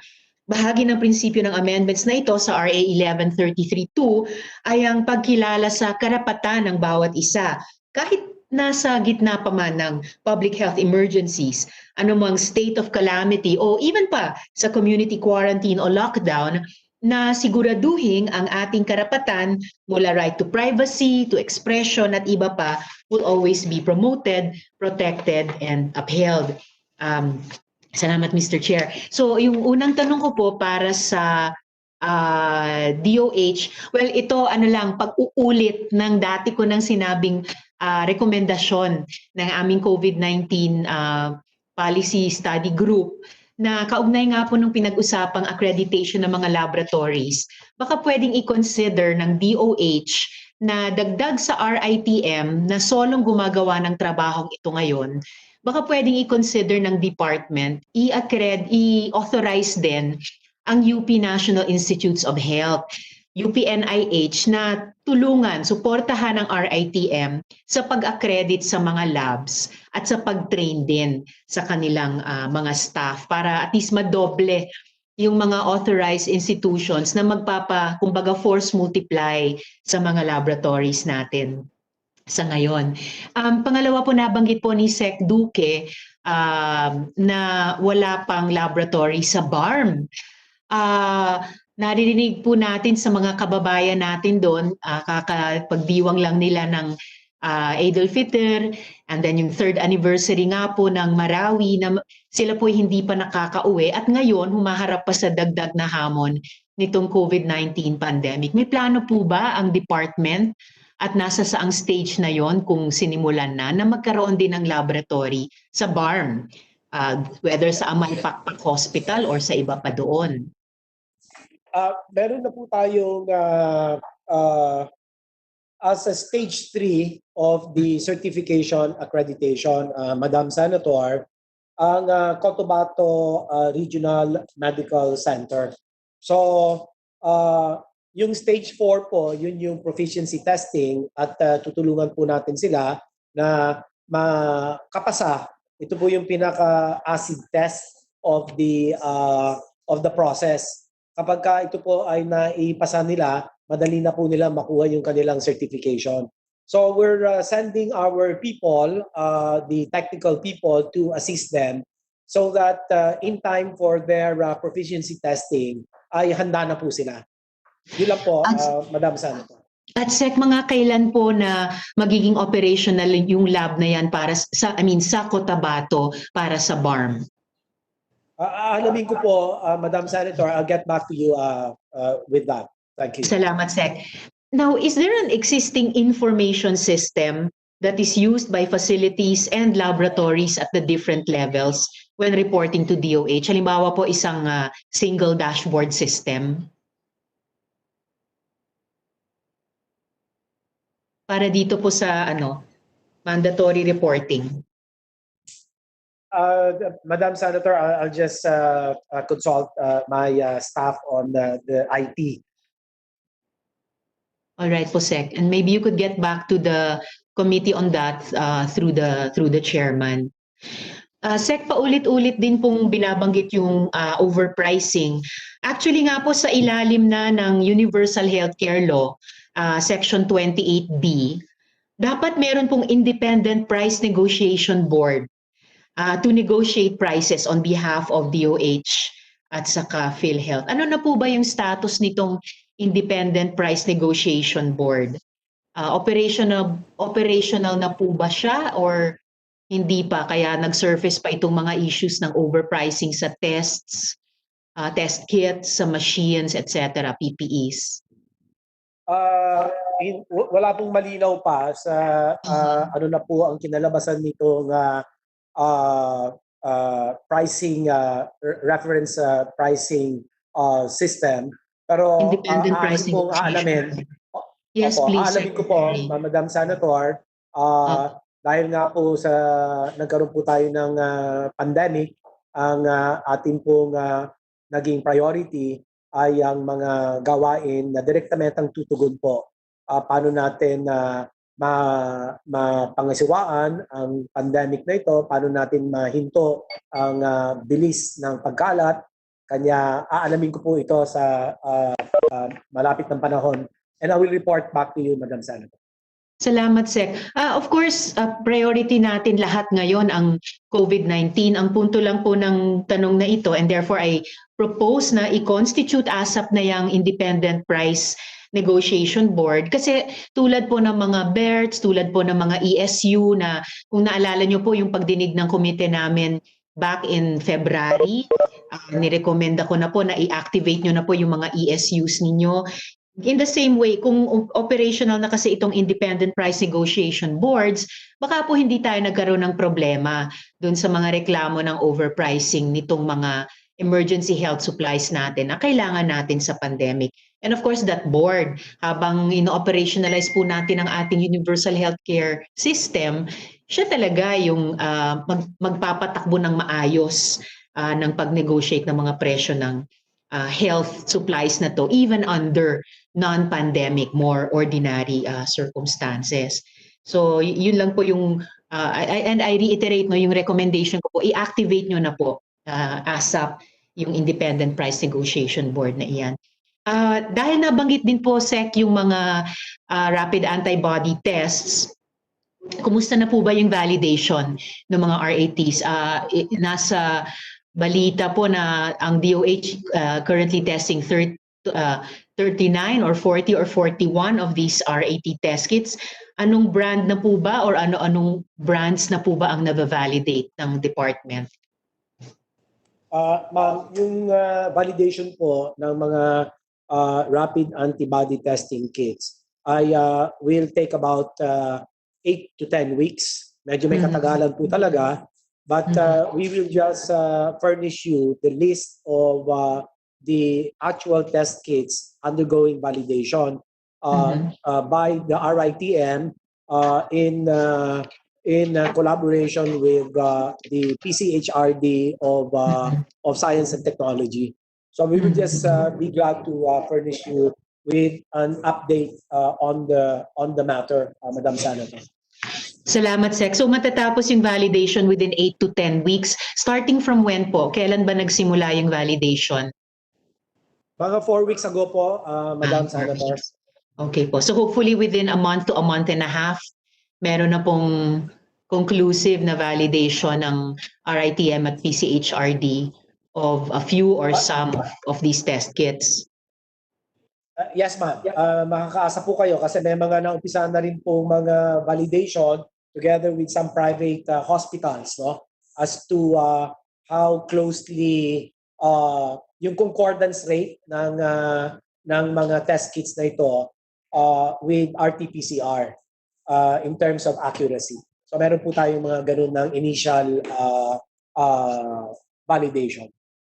At yun na nga po, Sec, yung dagdag pa na sense of urgency ay dahil sa katagalan din ng pag-validate at naghihingi talaga ng guidance yung iba't ibang mga grupo, pati sa private sector, pati sa ating mga LGUs, at para tawag nito, i-combine nila ito sa paggamit ng RT-PCR as yung palagi niyong sinasabing gold standard. Yung iba ay nauna na.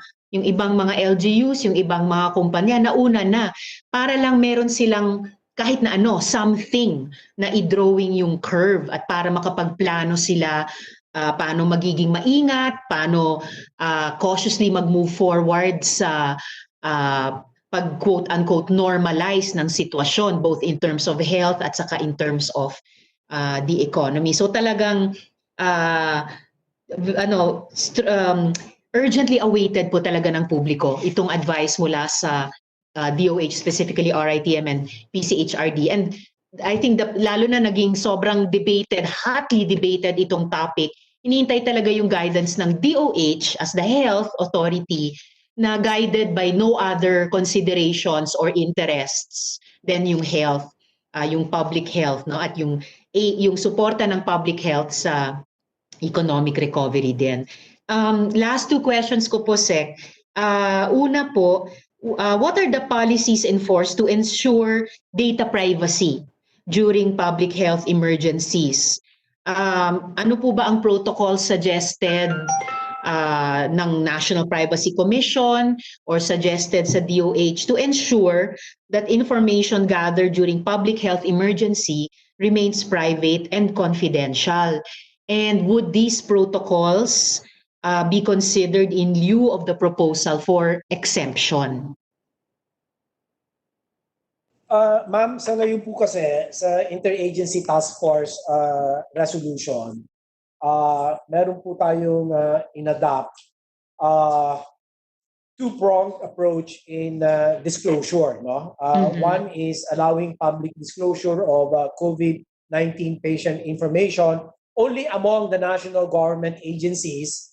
Data sharing subject to evaluation if such approach yielded positive outcomes. At yung isa naman po ay pangalawang approach, allow disclosure to public at large only when necessary. May mga conditionalities po ito. Ang DOH and National Privacy Commission, other law enforcement agencies are to draft the implementation and operational guidelines.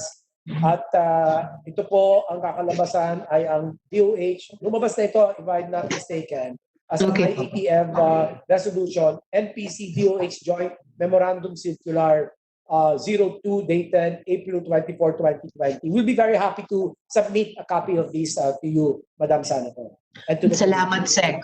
Importante din malaman ng publiko yan dahil of course yung pagpapaalam ng aming kung kunyari mag-test ako COVID-19 positive, pagpapaalam ko sa authorities ay palagay ko obligasyon ko bilang mamamayan dahil public health matter ito. At the same time, bilang individual citizen, meron din sigurong inaalam or pangangailangan na yun na nga, yung need also for certain standards of privacy and confidentiality. Malaman ng publiko, ito ba ay i-disclose lamang say on need-to-know basis sa health authorities or yun na nga, gaya ng sinabi nyo, under certain conditions to the public at large para din maprotektahan sa stigma, discrimination, and the even worse things that proceed from that, no? Yung mga harassment, yung mga denial of rights at saka even violence. And even in the case not only of patients but of health frontliners and other frontliners. Lastly, Sec, and related to this, no, yung related to the issue of privacy, confidentiality, and also freedom of expression. Status report po on the implementation of the, well, baka po kayo SEC or ibang members po ng IATF, no? Status report on the implementation of the fake news provision of the Bayanihan Act. And what are the guidelines in determining fake news and the cases to be filed? Who determined these? How is this determined kung fake news nga ba or hindi? At ano naman po ang safeguards laban sa abuse of authority?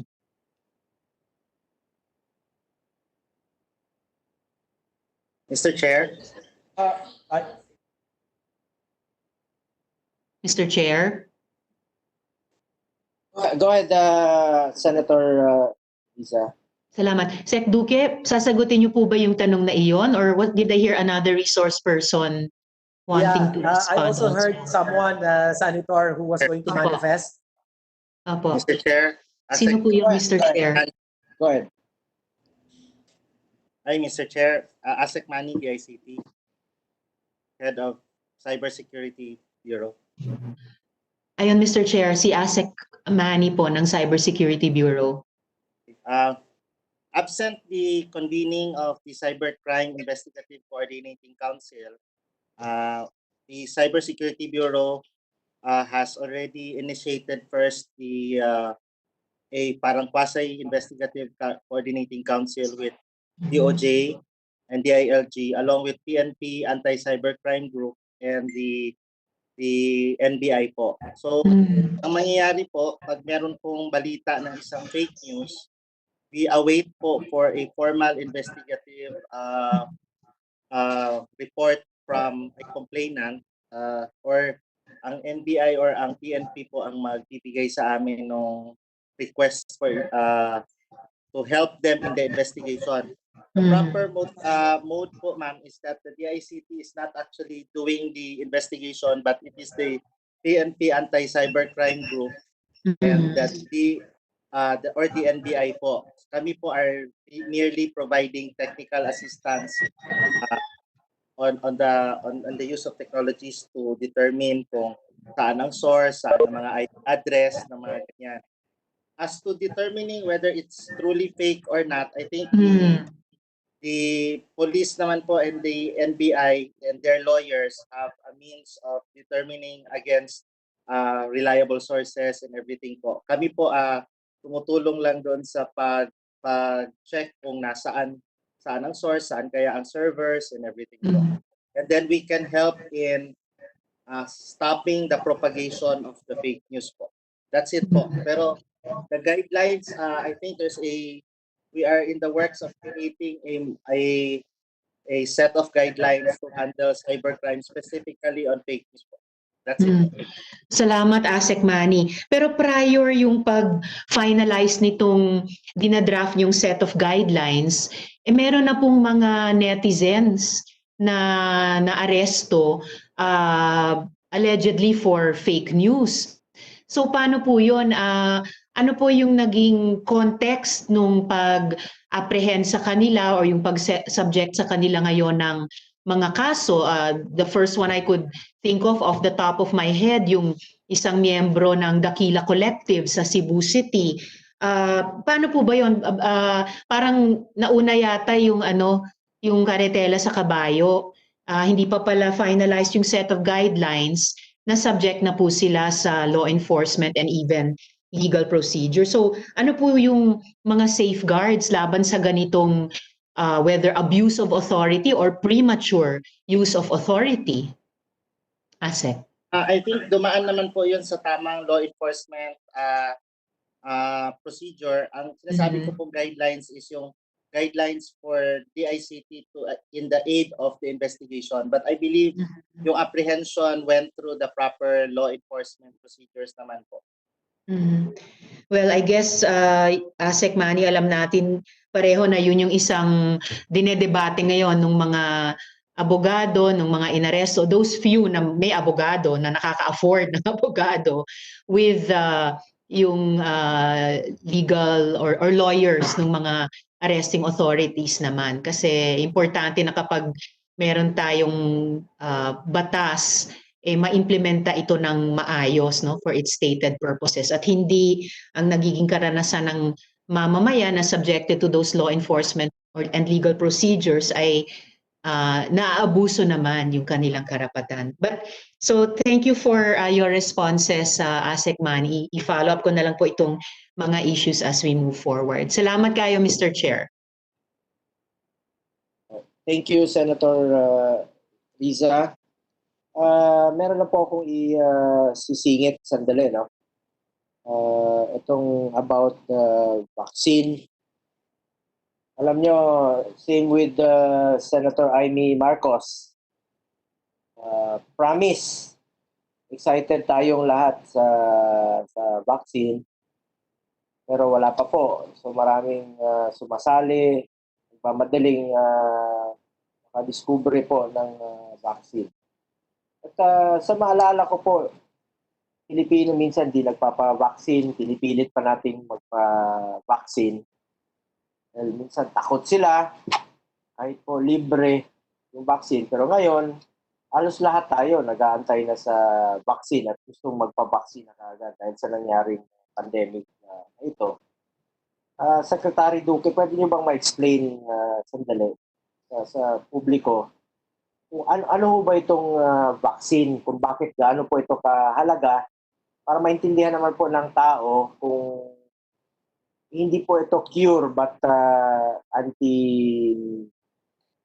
para po sa ating antibody or immune, pampalakas ng ating immune system o labanan ng ating immune system yung virus na pumasok sa ating mga katawan. So pwede niyo bang ma-explain lang sa publiko bakit importante po itong vaccine kung sakasakali, not only dito sa coronavirus, kung bakit importante po ang vaccine sa mga bata, sa mga matatanda, at sa hindi lang po ngayon, sa mga future po ng mga vaccines na narating po sa ating bansa natin.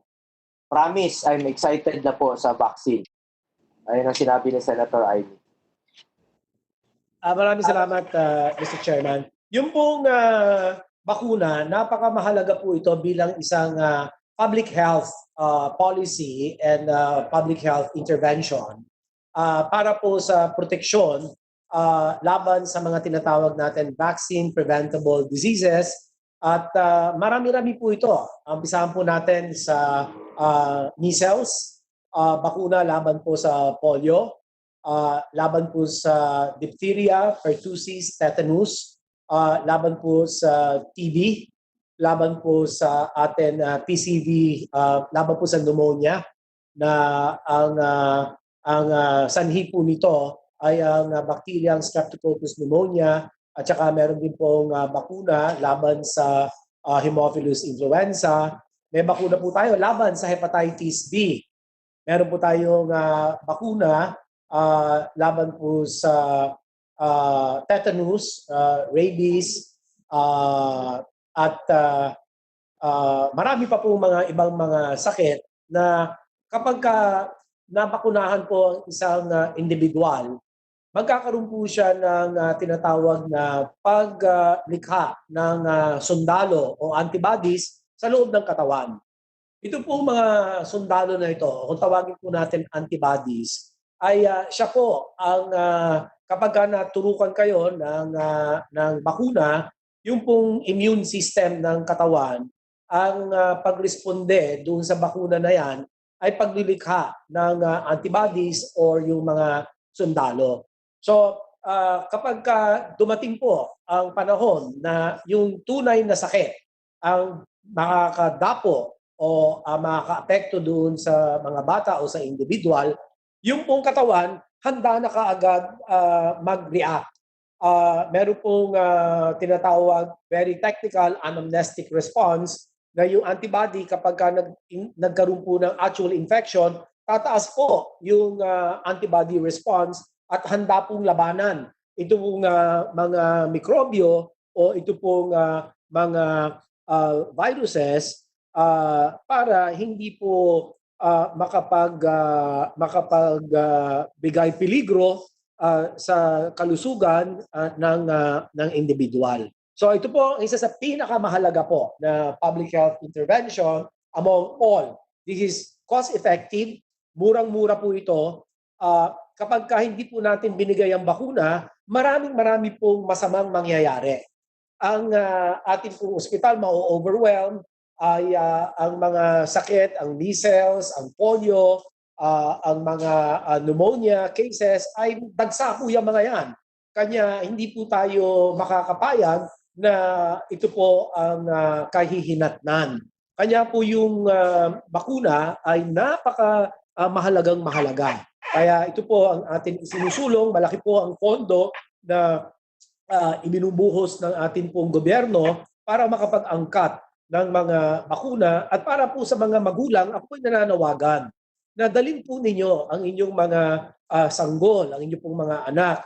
Pabakunahan po natin sila dahil ito po naman po ay libre, epektibo, ligtas, dekalidad, at tunay na makakapagbigay ng genuine protection laban po sa mga vaccine-preventable diseases. Maibsan po ang mga sakit na dadagsa ang mga tao sa ospital. Samantala maaga pa, pwede na natin maiwasan. Bakuna po, una sa lahat, bakuna. Back to bakuna po tayo. Salamat, Secretary Duque. Former Secretary of Health, Manuel Dairit, you were asking to be recognized. Do you have any comments, sir?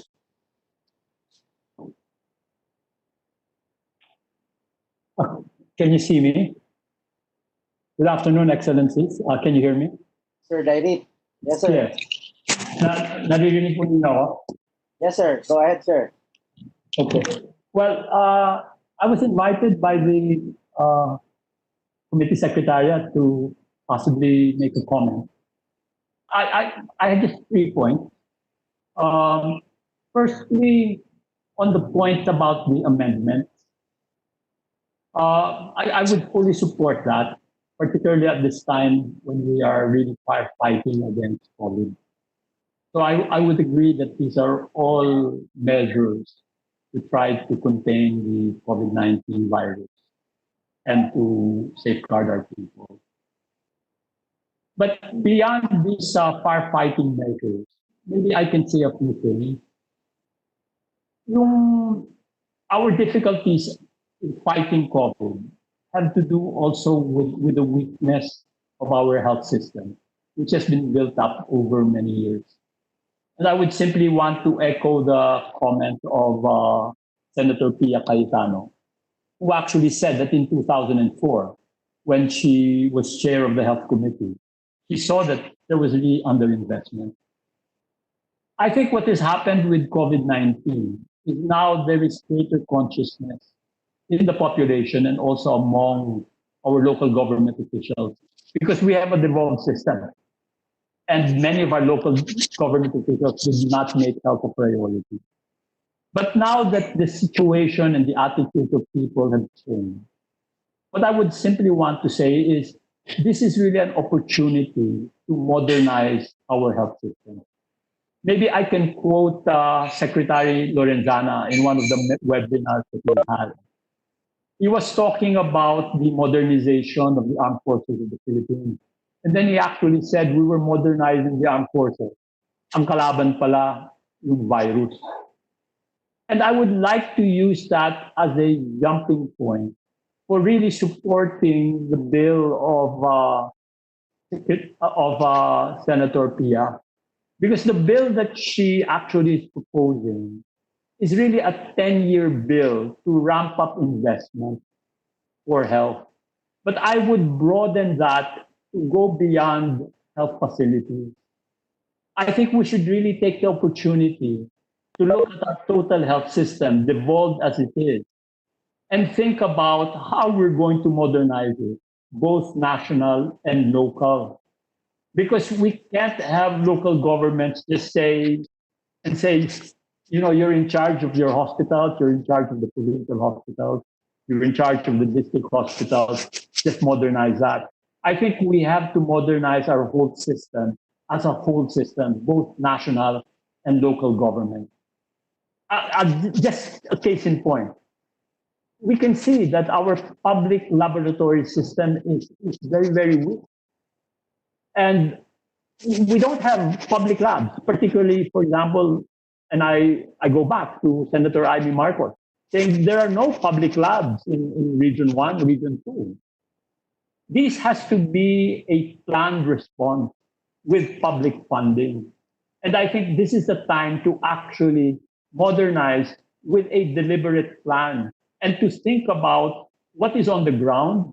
And maybe if we can change them around, are we funding facilities that shouldn't be funded anymore? Can we modernize them? Can we build more facilities? For example, we've not built any new public hospitals in the last 20 years. I think we're in the process of building some, but they're not finished. And they're all in Metro Manila. So this is just my point, that I think this is a chance to modernize our health system, to think about the whole system as a whole, not just the hospital, but to think through it, primary, secondary, tertiary. The UHC law is a milestone law that actually says we're going to provide health care for all Filipinos. I think a healthcare modernization bill to be a companion piece to the UHC law is what we need now going forward. Thank you very much, Mr. Chair and Excellency, for this opportunity to comment. Thank you, Sir Dairit. May we know the position of the DILG, the Department of Interior and Local Government?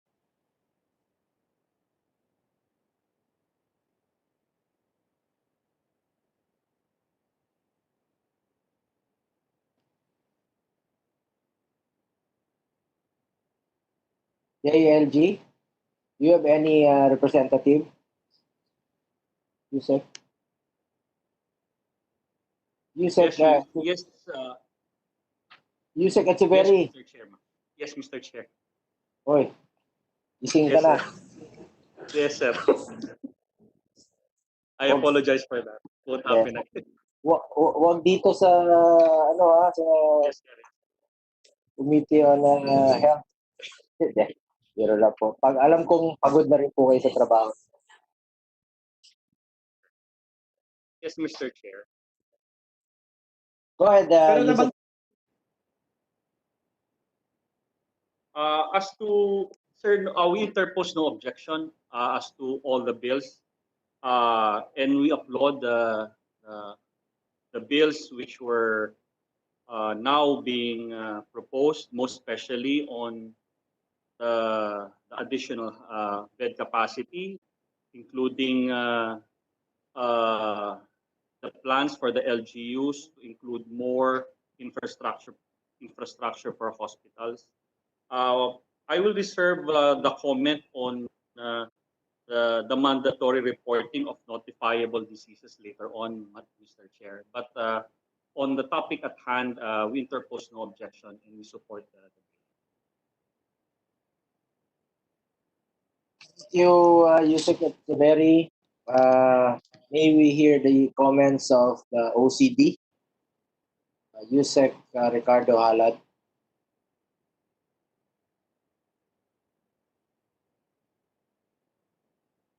Yusek, Director Texon, go ahead.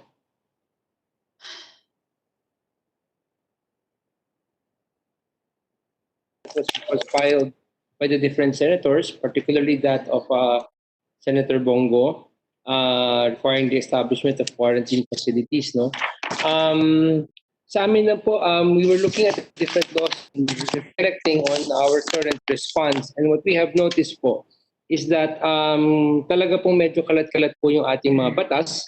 Makikita po natin sa quarantine is RA 9271, yung ating yung mandatory reporting of certifiable diseases as a RA 11332. So it is our recommendation that perhaps we should take a look at all of these laws and putting them all together, and then really coming up with a stronger system that will now be able to capture how we can better respond to epidemics, and as well as other public health emergencies.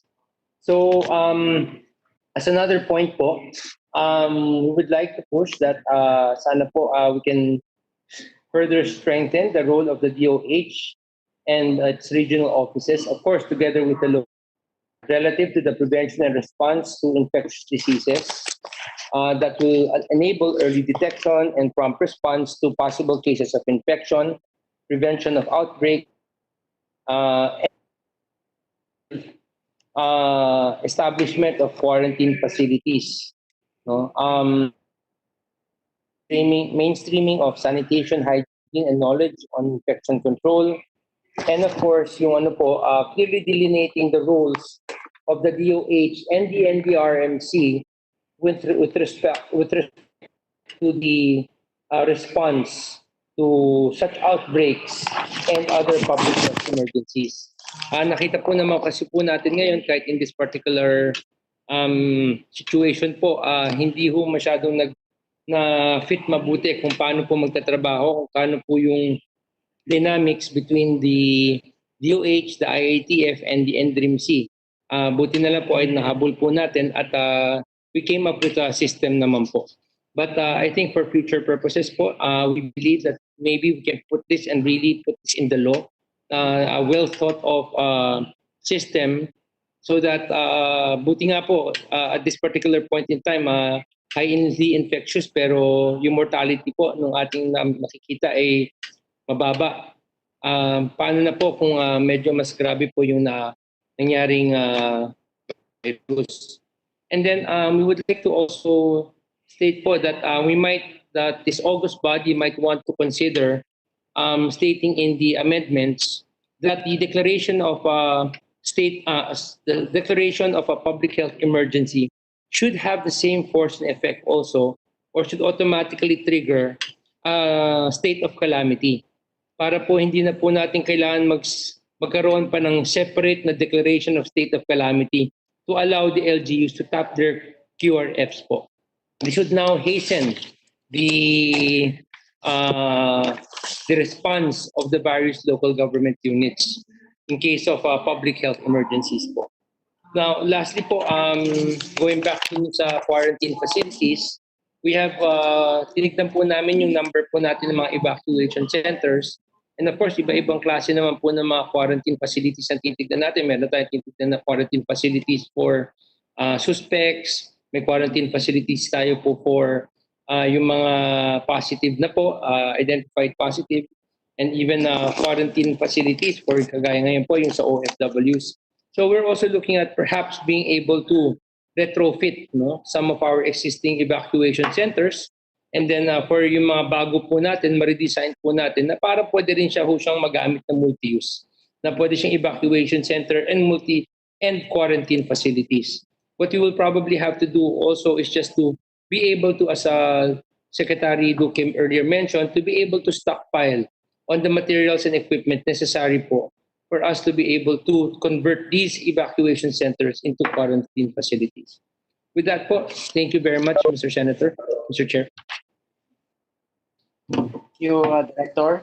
Senator Amy Marcos was raising her hand. Ma'am? No, on account of the lateness of the hour and for fear of violating the human right to eat lunch, tatanungin ko lang if we're going to proceed to the notifiable diseases. Go ahead, Senator. Yeah. Hindi, itatanong ko lang kasi yung na-refer sa ating committee, yung committee for health, ito lang yung Senate Bill number 1416 namin ni Senator Pia, Senator Go, Senator De La Rosa, requiring the mandatory reporting. We basically, in my case, expanded it to cover MERS, SARS, avian flu, and of course, COVID. So we expanded the coverage kasi dati wala naman yung coverage. But I would like to ask the chairman and the committee secretary if we can also include the referral to SBN 1430, napunta yata yung anti-discrimination bill ko doon kay Senator Gordon sa Committee on Laws. Kung maaari, ipasok na rin dito sa health kasi non-controversial naman po ito at maganda yung ginawa ni Senator Ontiveros po doon sa ating bill tungkol sa mandatory reporting. Meron ng all forms of discrimination. Kaya pwede nang isingit na siguro yung bill na yon doon sa all forms of discrimination. Ikalawa, I have another bill amending the Data Privacy Act. Yun sa SBN 1446 sa data privacy. Perhaps upon declaration of a national health emergency, upon the issuance of DOH guidelines, dapat i-lift na yung privacy on information that could help in the solution of that national health emergency. So tatlong bill po yun, 1416, 1430, and 1446 na kahit papano nasakop ng mandatory reporting. Yun lang ang sasabihin ko. Secondly, in addition to the three bills nga na medyo kabit-kabit sila at nabanggit na ni Senator Ontiveros, kaya maganda i-consolidate na natin dito. The other thing that I wanted to add lang sa 1416 po, if you will, yung disclosure of confidential information, nababalitaan natin kasi yung mga doktor, napakarami na yung halos 30 na yung doktor na namatay dahil hindi nakapat yung ibang pasyente na may COVID sila o nakapag-contact sila sa mesa. Kaya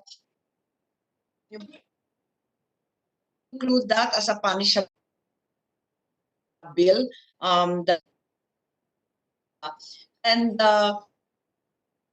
Worker misdiagnosis and a notifiable disease through no fault of his own, but based on erroneous facts or deliberate concealment on the part of the patient, nakakali rin siya. Kasi hindi naman tama na nagsisinungaling or nagkukubre yung mga pasyente. Yun lang po, manifestation. And for orderly business, I would like to consult the chairman and COMSEC regarding the other two bills already filed but referred to other committees. Thank you po. Thank you, Senator. I mean, we should ask the majority leader to transfer the referral into the committee on health, Senator Ivy. Yes, thank you very much, Chairman Go. And let's both work on it para maipasa natin non-controversial naman yung mga yan.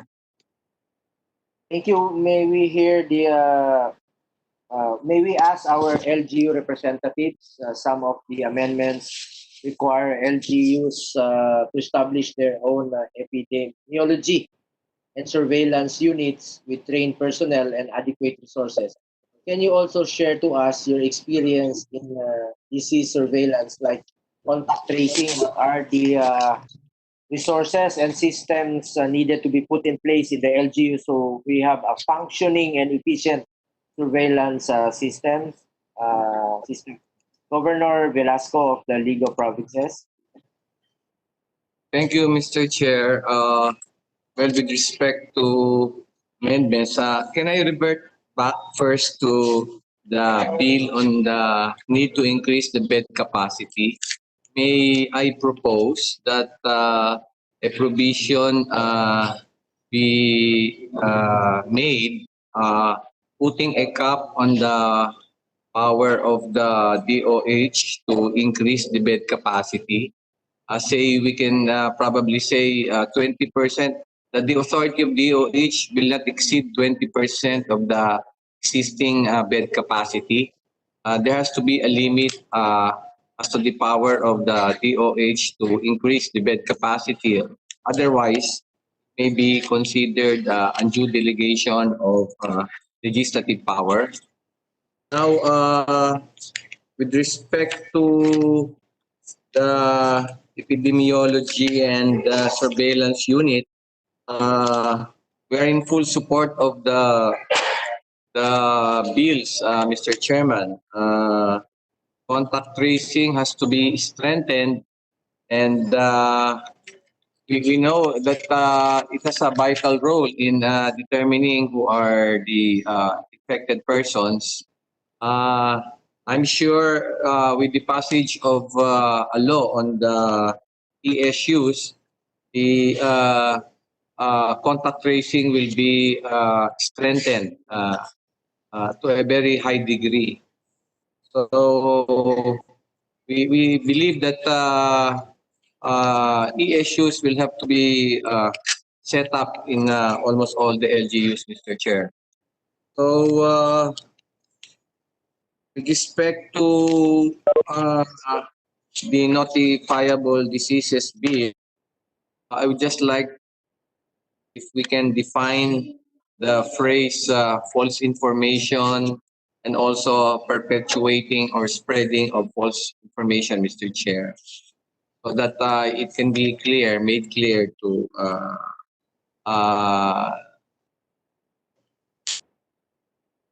subjected. So we request a definition about information.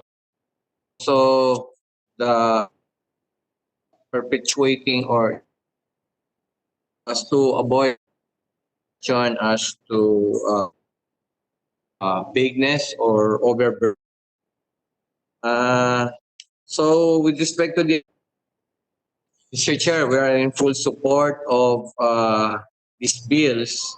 Well, another comment, Mr. Chair, with respect to the power of the Bureau of Quarantine to declare lockdowns of certain areas, we believe that this has to be looked into in relation to the local autonomy granted by the Constitution to the local government units. So those are my comments, Mr. Chair. Thank you very much. Thank you, Governor Velasco. May we now hear Governor Dax Kua. Do you have any comment? Thank you po, Mr. Chairman, Senators. Sa ulap po, we like what... Sorry, Governor Kua, medyo mahina po.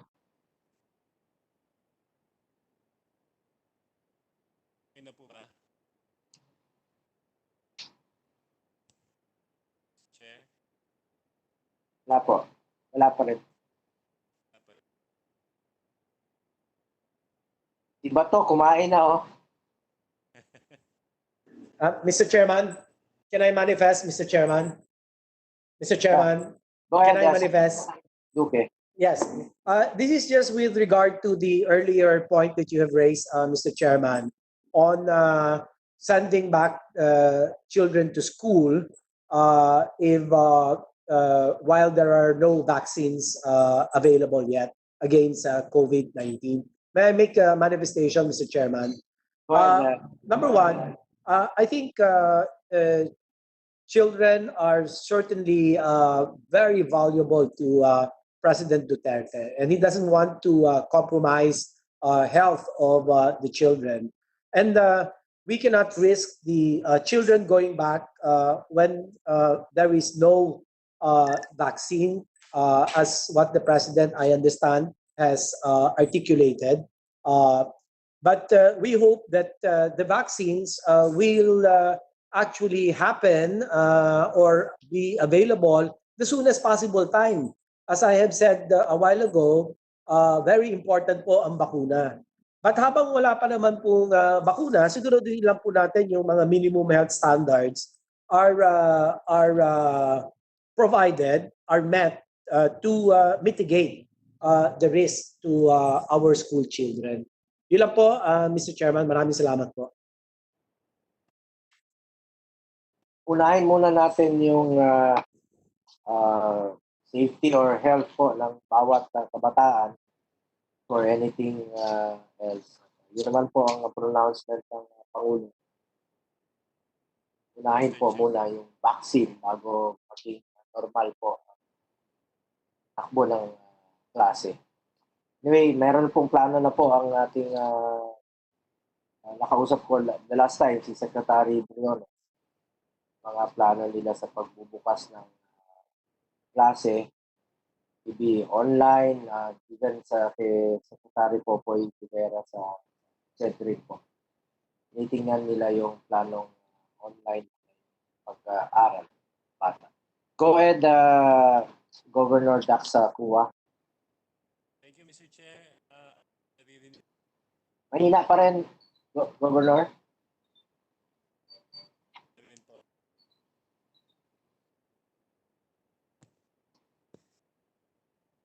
Okay na po ba, Senator?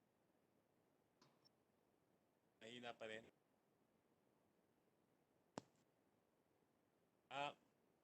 Balikan ko po, Sir Chair. Mag-log off lang ako sandali.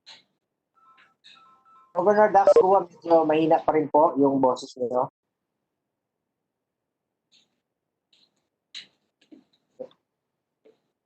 Bato nakikita ko, klaro. Oh. Malakas man kanina si Gov Dax kanina, malakas man. Bakit biglang humina? Nag-usap kami kayo na, malakas siya. Hindi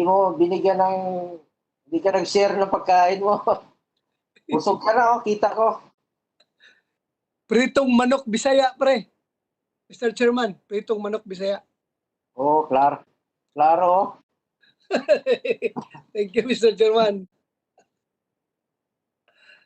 Governor, may we proceed next first to Mayor Chavit Simpson. Do you have any comments?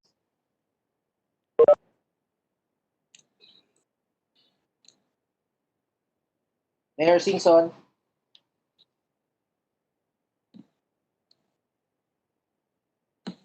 Main pa yata. Okay.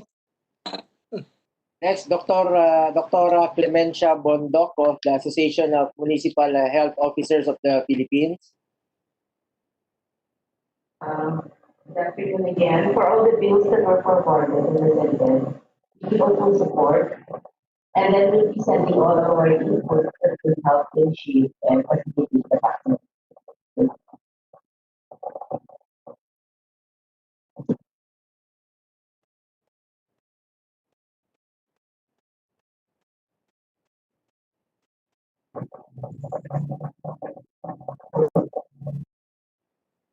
Ma'am, choppy po kayo. Again, for all the bills that were forwarded and presented, then we give our full support. Ma'am, I'm sorry, medyo choppy kayo and then yung mukha ninyo naka-chop rin po. Okay, ayan. Okay, I'm sorry. I just don't know how do I, okay na po ba? Naririnig na po ba, Senator? Maganda na po. Yes, for all those that were forwarded to us, for the bills that were forwarded to us, we give our full support, and then we will be sending all our written inputs in order to facilitate and to augment the passing of the bill po. Rest assured na may magpapadala kami ng aming mga recommendations. Thank you very much.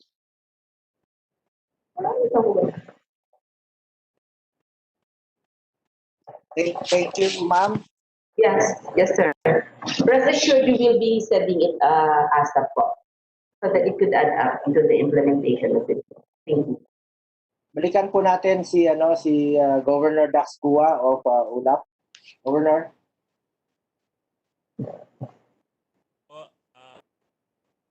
ULAP has already sent its position paper, and we're supporting bills on surveillance and also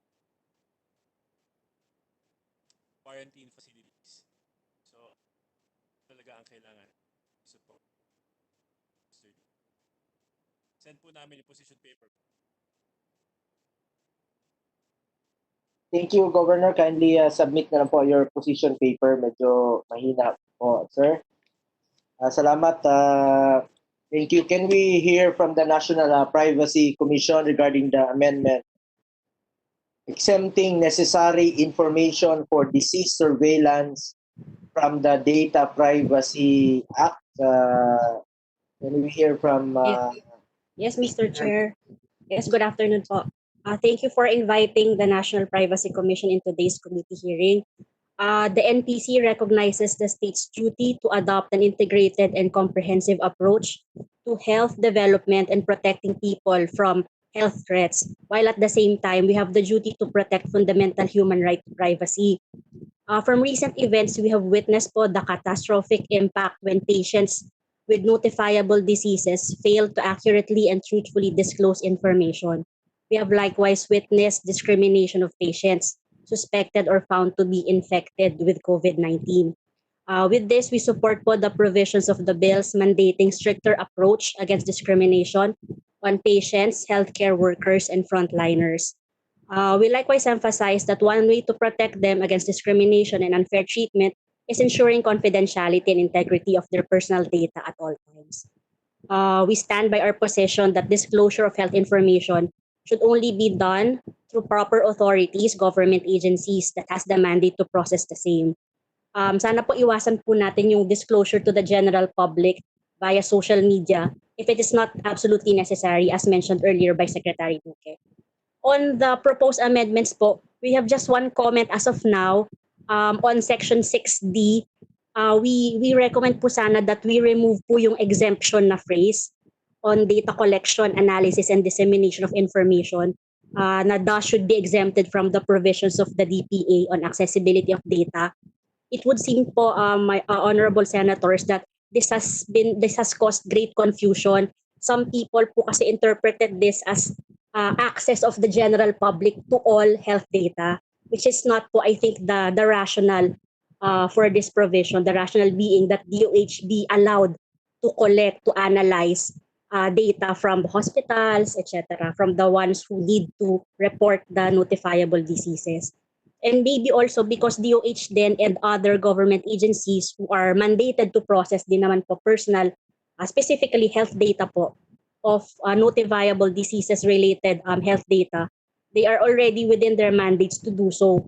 It does not necessarily mean po that they have to be exempted pa from the provisions of the DPA. We feel that there's no necessity in giving an exemption which has far-reaching implications to the right to privacy of vulnerable groups and the confidentiality, integrity, and availability of health records. So, for going considered po, we will submit po written additional comments and proposed amendments po to the law and the bills. Thank you very much. Mr. Chair. Thank you, Ma'am Ivy.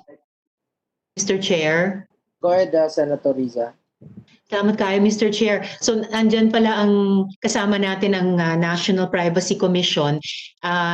Hindi ko alam kanina, so naitanong ko kay Sec Duque nga yung tanong ko para sa kanila. Pero I just like to make of record, Mr. Chair, na I really appreciate yung inputs ni Ma'am Villasoto, perspectives ng NPC, kasi they really address directly yung mga tanong ko na ano yung protocol suggested by the National Privacy Commission to ensure that information gathered during public health emergency remains private and confidential.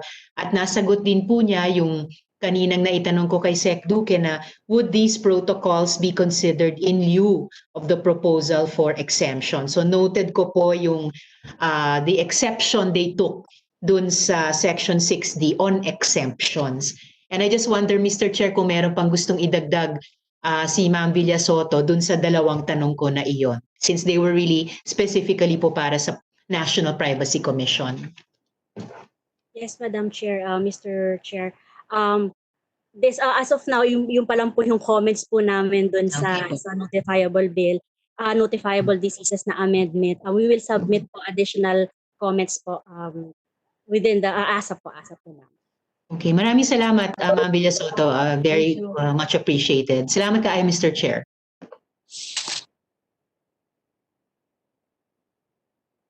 Thank you, Senator Riza. May we now get back to Mayor Chavit Singson of the League of Municipalities. Gusto ko lang ulitin ang pasasalamat ko kay Pangulong Mayor President Rodrigo Duterte na binigay sa lahat ng mga munisipyo. At lahat ng mga mayors tumawag sa akin, papasalamat sila sa inyo, Senator Bongo, dahil sa pagpaulam mo, kaya na-release ng maaga yung mga tulong bawat munisipyo.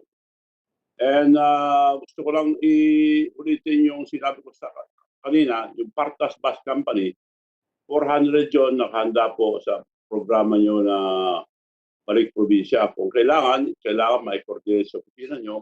Kung kailangan nyo, sabihin nyo lang, masisan po. Pwede ko padala sa Mindanao o sa Pilipinas.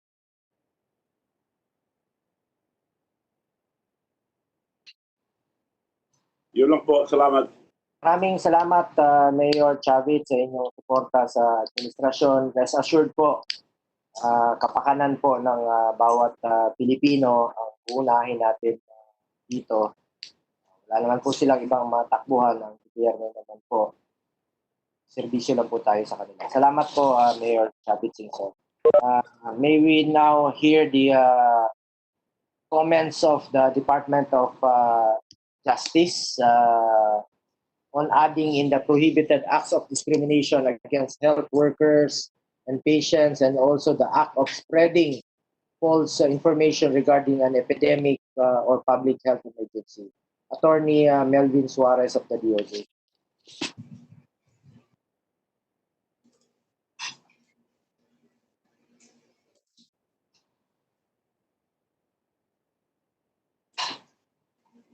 Hello.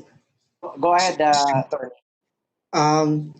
Mayong udto, Mr. Chairman, and the other members of the Honorable Committee.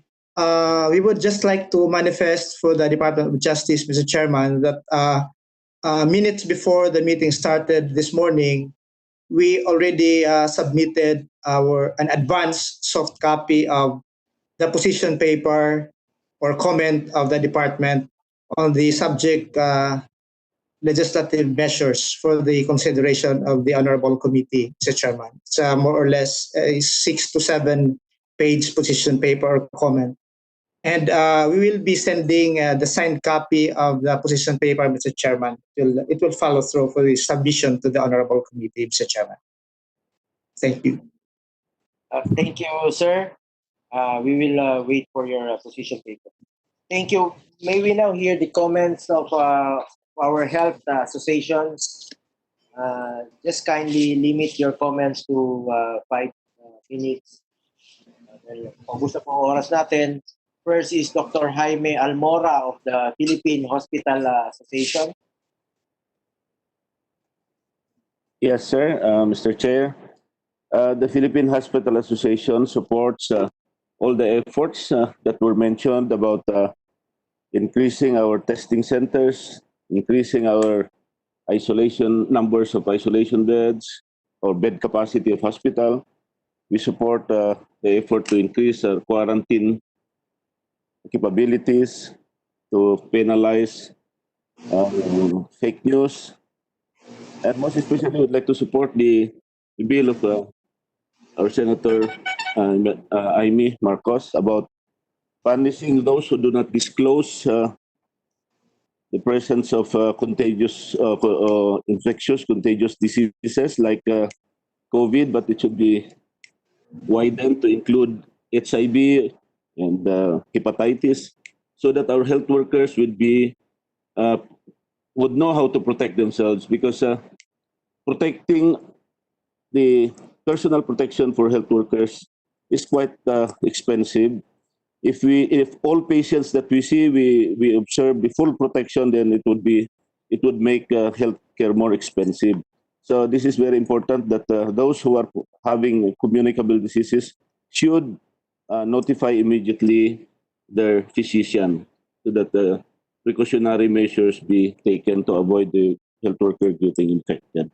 So we are in support with all the efforts of the Department of Health and of the Senate to improve the health delivery capability of the government. Thank you po. Salamat po, sir. May we now hear the position of Dr. Rogelio Daso of the Philippine Medical Association.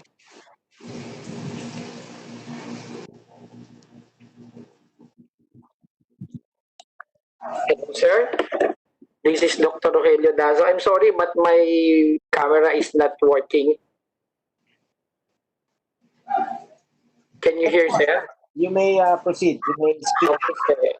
For the Philippine Medical Association, we support the different bills that was discussed this morning. And sana lang po, with the increasing of these facilities, the bed capacities for the retained hospitals and other facilities, there will also be increase in the human health human resources for health that will man these facilities. And with all of this, we support the different bills that will be very beneficial to the Filipino people. The position paper will be sent to the through email, sir. Maraming salamat po, Dr. Rogelio. May we now hear from the Philippine Alliance of Patient Organization, Ma'am Nelia Medina.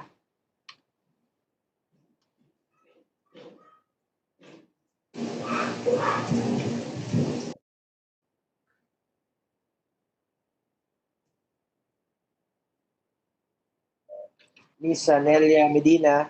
Yes, sir. Magandang hapon po sa inyong lahat. Una-una po, nagpapasalamat po ang PAPO sa pag-imbita po ninyo na kami makasama dito sa Senate hearing na ito. Ang PAPO ay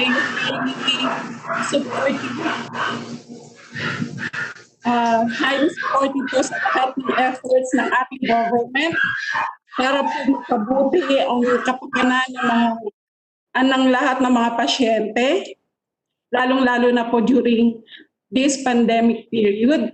Ang isa rin po naming wish na sana po ang focus ay hindi lamang po sa mga COVID patients, kundi ganun din po yung ibang mga pasyente po na naapektuhan din po nitong pandemic sa ngayon, na nadidisrupt po yung kanilang treatment. So I hope the honorable senators would also look for ways na hindi po mangyayari uli yung mga kaganapan na kailangan matigil yung pagpapagamot ng mga pasyente. Maraming salamat po. Maraming salamat, Ma'am Nelia. Mr. Chair. Go ahead, Senator Riza. Salamat kayo, Mr. Chair. Quick ano lang po, to make of record, kaugnay po nung isang sinabi ni Dr. Almora ng Philippine Hospital Association tungkol po sa disclosure, inclusion sa tawag nito, non-disclosure of HIV status sa mga prohibited acts and being subject to penalties. Gusto ko lang pong ipaalala sa ating lahat na ayon sa ating Philippine HIV and AIDS Policy Act of 2018, meron po doong isang buong Article 6 tungkol sa confidentiality. At sa loob ng Article 6 na yan on confidentiality, meron lang pong iilan, kakaunting exceptions. So very limited po yung pag-contemplate ng Philippine HIV and AIDS Policy Act ng mga prohibited acts subject to penalties in relation to disclosure of HIV status, and very few exceptions po doon. So matinding ina-uphold po doon yung mga usapin ng privacy and confidentiality ng bawat tao kaugnay po ng ating HIV status. Salamat po, Mr. Chair. Salamat kaayo. Thank you, Senator Riza. May we now hear from our experts. What is your position on the bills, and what are the weaknesses and gaps you have observed and hope to be addressed? May we now hear from Dr. Ofelia Saniel of the UP College of Public Health.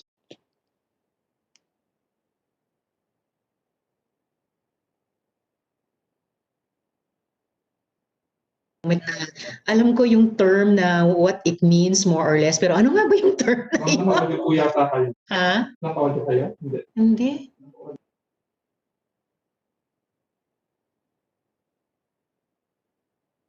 Dr. Ofelia Saniel of the UP College of Public Health.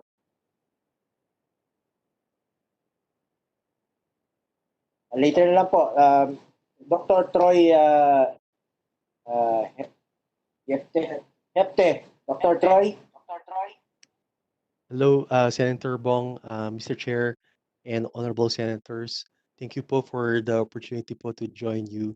I'm talking po in behalf of many public health physicians and epidemiologists.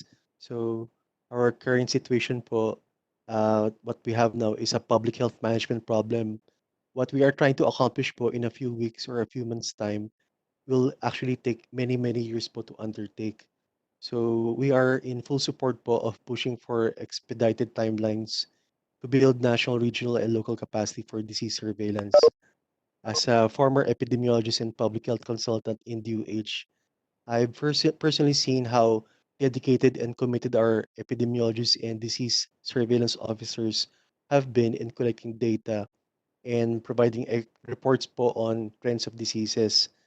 To quote po si Winston Churchill, um, never have we owed so much po to so few people. Kasi po kakaunti lang talaga itong mga epidemiologists natin. This pandemic po has brought our attention to the urgent need to augment their numbers by deciding hopefully on more funding for additional plantilla positions. We need more surveillance officers and contact tracers po to also somehow strengthen yung organizational structure of our epidemiology and surveillance units. Yung mga ESUs po natin, mga RESU, PESU, SESU, MESU po to the local government level. Um, so there has to be also po huge investments directed to capacity building for epidemiology, statistics, data science, and public health in general, as this is not the last of the threat po for COVID-19. There are actually po a series of emerging infectious diseases from SARS, H1N1, avian influenza, MERS, Ebola. So marami pa po, hindi po matatapos. So there has to be, immediately, somehow po, karoon tayo ng, as Secretary Duque has mentioned, yung automation ng ating data collection and case reporting has to be done immediately. And yung ating pag-set up po ng mga laboratory sa regional, hopefully at the local level also. Hiring of healthcare personnel, estimation and budgeting for training costs, and setting up of quarantine facilities. Lastly po, Mr. Chair, if it would be possible to undertake this in the current 18th Congress, meron po tayong immediate urgency siguro po or need for the establishment of a Philippine Centers for Disease Prevention Control or a Philippine CDC, possibly as an attached agency under the DOH, to not lose our immediate gains dun sa pag-set up po ng mga critical systems of surveillance and response that we have experienced as a result of COVID-19. So susundin ko na po sa sinabi ni Director Texon of OCD, sana po ma-review natin yung mga iba-ibang batas natin sa health para po magkaroon tayo ng omnibus siguro po na version ng batas para makita natin kung ano yung maganda sa ating health security and national health system resilience. So yun lang po, Mr. Chair. Thank you po. Dr. Troy, maybe now, your Dr. Ofelia Saniel of the UP College of Public Health, ma'am.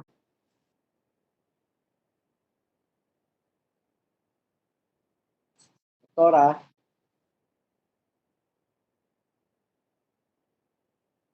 Wala pa po. May we now hear Dr. Eva de la Paz. Mr. Chair, Honorable Senator Go, magandang hapon po sa lahat. Nais ko po munang para pasimula, tugunan po ang nabanggit ni Senator, ng Honorable Senator Juan Tiveros tungkol po sa training. As early as April po, the UPNIH has been given the authority to provide training assistance to DOH po through a department circular. There are two components of the training po. One is through the UPNIH National Training Center for Biosafety and Biosecurity. This is a free online biosafety education and awareness training. To date po, we have graduated 2,471 from this biosafety training from all regions of the country. The second component po is provided by the UP National Institute of Molecular Biology and Biotechnology. This is a hands-on molecular biology techniques program where we have already provided 21 institutions the training that they needed to date. All this are closely coordinated po with RITM and the Department of Health. Lastly po, ang nais ko lang pong i-share, ang UP Manila po at NIH, we have submitted to the Legislative Secretariat our statement on the Senate bills. We continue to support the DOH and its initiatives and ready to assist at any time.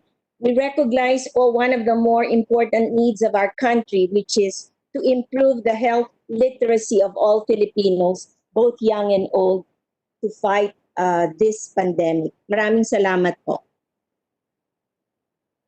Salamat, Ma'am Eva.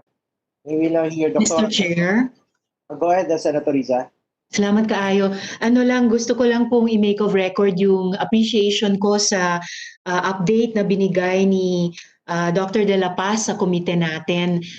Doktora, that's one of the best news I've heard in this hearing, and I only wish na tuwing ulitin ko yung rekomendasyon na yon sa DOH na masagot din nila at masabi nila ng mas madala sa ating publiko. No? The great service that UPNIH, several of your institutes within it, and of course UP Manila na in partnership sa DOH and specifically sa RITM na meron na pala kayong na-train online more than 2,000 individuals and nabigyan din ng hands-on training ng mga 21 institutions para i-bolster yung confidence ng publiko ng ating mga mamamayan of our increased capacity to respond to the COVID-19 pandemic.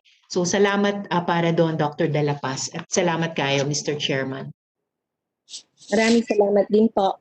Salamat. May we now hear Dr. Ofelia Samuel of the UP College of Public Health. Ma'am, good afternoon. Good afternoon. Good afternoon. Can you hear me? Can I be heard? Yes, Can you ma'am. hear me? Okay. Thank you very much. I thought I won't be able to fix my mic. But anyway, I just would like to express my concern about the establishment and operationalization of the different epidemiologic and surveillance units. Being an epidemiologist, I'm happy that the government is paying attention to the importance of surveillance. This is surveillance, and my concern really is I'm not, probably it stems from the fact that I'm not sure I understand very well how ESUs will relate to the current health system, because they usually, the RHUs, the hospitals are actually collecting information and reporting these notifiable diseases. But with the creation and operation of the ESUs, I'm not sure if we would have a parallel system whereby same data will be collected by both the health system and the ESUs. And of course, you know very well that there would be parallel system, it will become inefficient. My other concern is there is in the proposed bill that ESUs will capture and verify all reported notifiable diseases. And I don't think this is practical and probably doable, and a lot of resources would be wasted by doing so. Since the mandatory reporting is actually one type of surveillance, we need to establish other surveillance systems which would be more appropriate for the needs of the of the times. Like for instance, we established surveillance system for COVID.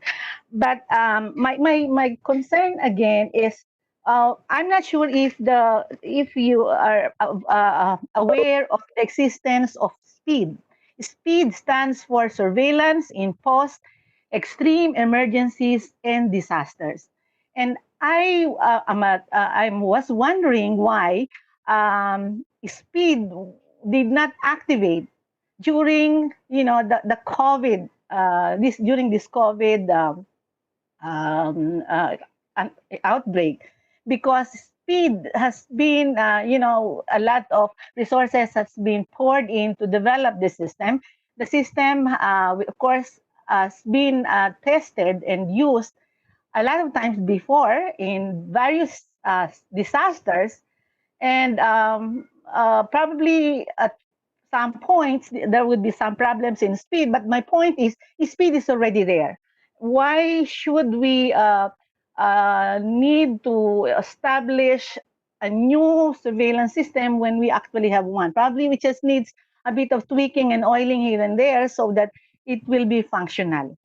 So that's my point, Senator, and I hope we will be successful in fighting this COVID disease with good disease surveillance system. Thank you very much. Mr. Thank you. Chair. Go ahead, Senator Rita. Salamat, Mr. Chair. Well, ninote ko rin po yung sinabi ni Dr. Saniel tungkol sa speed, pero naalala ko rin po, yung hearing natin, nung komite natin way back in February, ay pinag-usapan na rin talaga yung dapat na maging papel ng mga ESUs. And at that time, nanawagan po ako sa DOH, kay Sec Duque mismo at that hearing na i-activate yung mga ESUs nila according dun sa RA 1133-2 na dapat ay nasa sa lahat ng ospital at health facilities at nasa lahat ng LGUs dahil at that time yung mga ESUs ay nakaset up lang hanggang sa regional level pero hindi pa pababa. So I guess po Mr. Chair kung finally and in the middle of this pandemic i-activate talaga ng DOH lahat ng ESUs all the way down to the LGUs, to the barangays, sila po yung mag-i-input ng magre-report ng information sa DOH dun sa isang information system o single dashboard system na itinanong ko kay Sec Duque kanina. So salamat po kay Doktora at salamat kaayo Mr. Chair. Salamat sa Senator Riza. May we now hear Dr. Marisa Alejandria. Ma'am, good afternoon.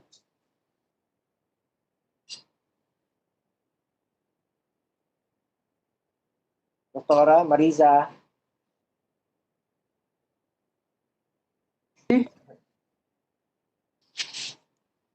Doktora Marisa Alejandria.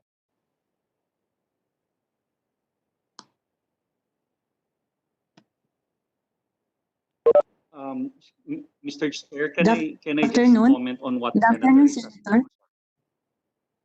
Go ahead, Dr. Marisa first. Can you hear me? Yes, we can hear you. Good afternoon, Honorable Senator. I would just like to echo our support for these important bills that were drafted by our honorable senators. And these bills are important to strengthen our health capacity to respond to health emergencies such as this pandemic. We have submitted our recommendations and comments together with Dr. De La Paz on the said bills. So I would not anymore elaborate on it. Thank you, Ma'am Marisa. You're raising your hand, Yusek Echeverry. Thank you very much. Yes, Mr. Chair. I just would want to update the committee on what Senator Risa has mentioned about the ESU. With the indulgence of Secretary Duque, at this point in time, we are now coming up with a joint memorandum circular between DILG, DOH, as to the system of how we could integrate into the LGUs the functions of the ESU. Ngayon po, Mr. Chair, what we have decided so far, the mayors who are handling the contact tracing right now, and who has the function of, they have the employees of the ESU, they will be the ones, they will be now formally designated to do the ESU for contact tracing and all other forms of health concerns. It's not anymore from the regions going down to the local governments. Ang bawat LGUs na ho, we will designate an ESU. It could be a PESU, MESU, CESU, and the mayor, as according to our memorandum circular, will be choosing the BERTs. No? Ito yung BERTs, yung Barangay Health Epidemiology Contact Tracers na rin po, who will be helping the DOH in contact tracing, Mr. Chair, for the information of the committee. Thank you. Salamat Yusek. Salamat kaayo, Mr. Chair. Salamat. If there are no other concerns, we shall take note all of your comments and recommendations in the drafting of our committee report. With that, I thank all of you for joining the first online hearing of the Committee on Health. Secretary Duque, salamat sa iyo, salamat sa departamento, salamat sa inyong serbisyo para sa ating bayan. Indeed, we need to improve our capacity in addressing pandemics like this. We hope that the measures we have discussed today will address some of our weaknesses and gaps in handling public health emergencies. Let the pandemic be a lesson to all of us and use this experience to improve our health system. Again, thank you. Good afternoon. This hearing is hereby adjourned. Thank you, Mr. Chairman. Thank you for the opportunity. Salamat, Mr. Chair. Congratulations po. Salamat sa inyong lahat. Maraming salamat. Thank you, Mr. Chair. Thank you. Mr. Chair. Thank you, Mr. Chairman. Governor, salamat. Mayor, salamat sa lahat ng kasama natin dito. Maraming salamat. Thank you, Mr. Salamat Chair. kaayo, Mr. Chair. Senator, salamat po. Thank you. Thank you po. Thank you, Mr. Chair. Patayin nyo nga kay Faith.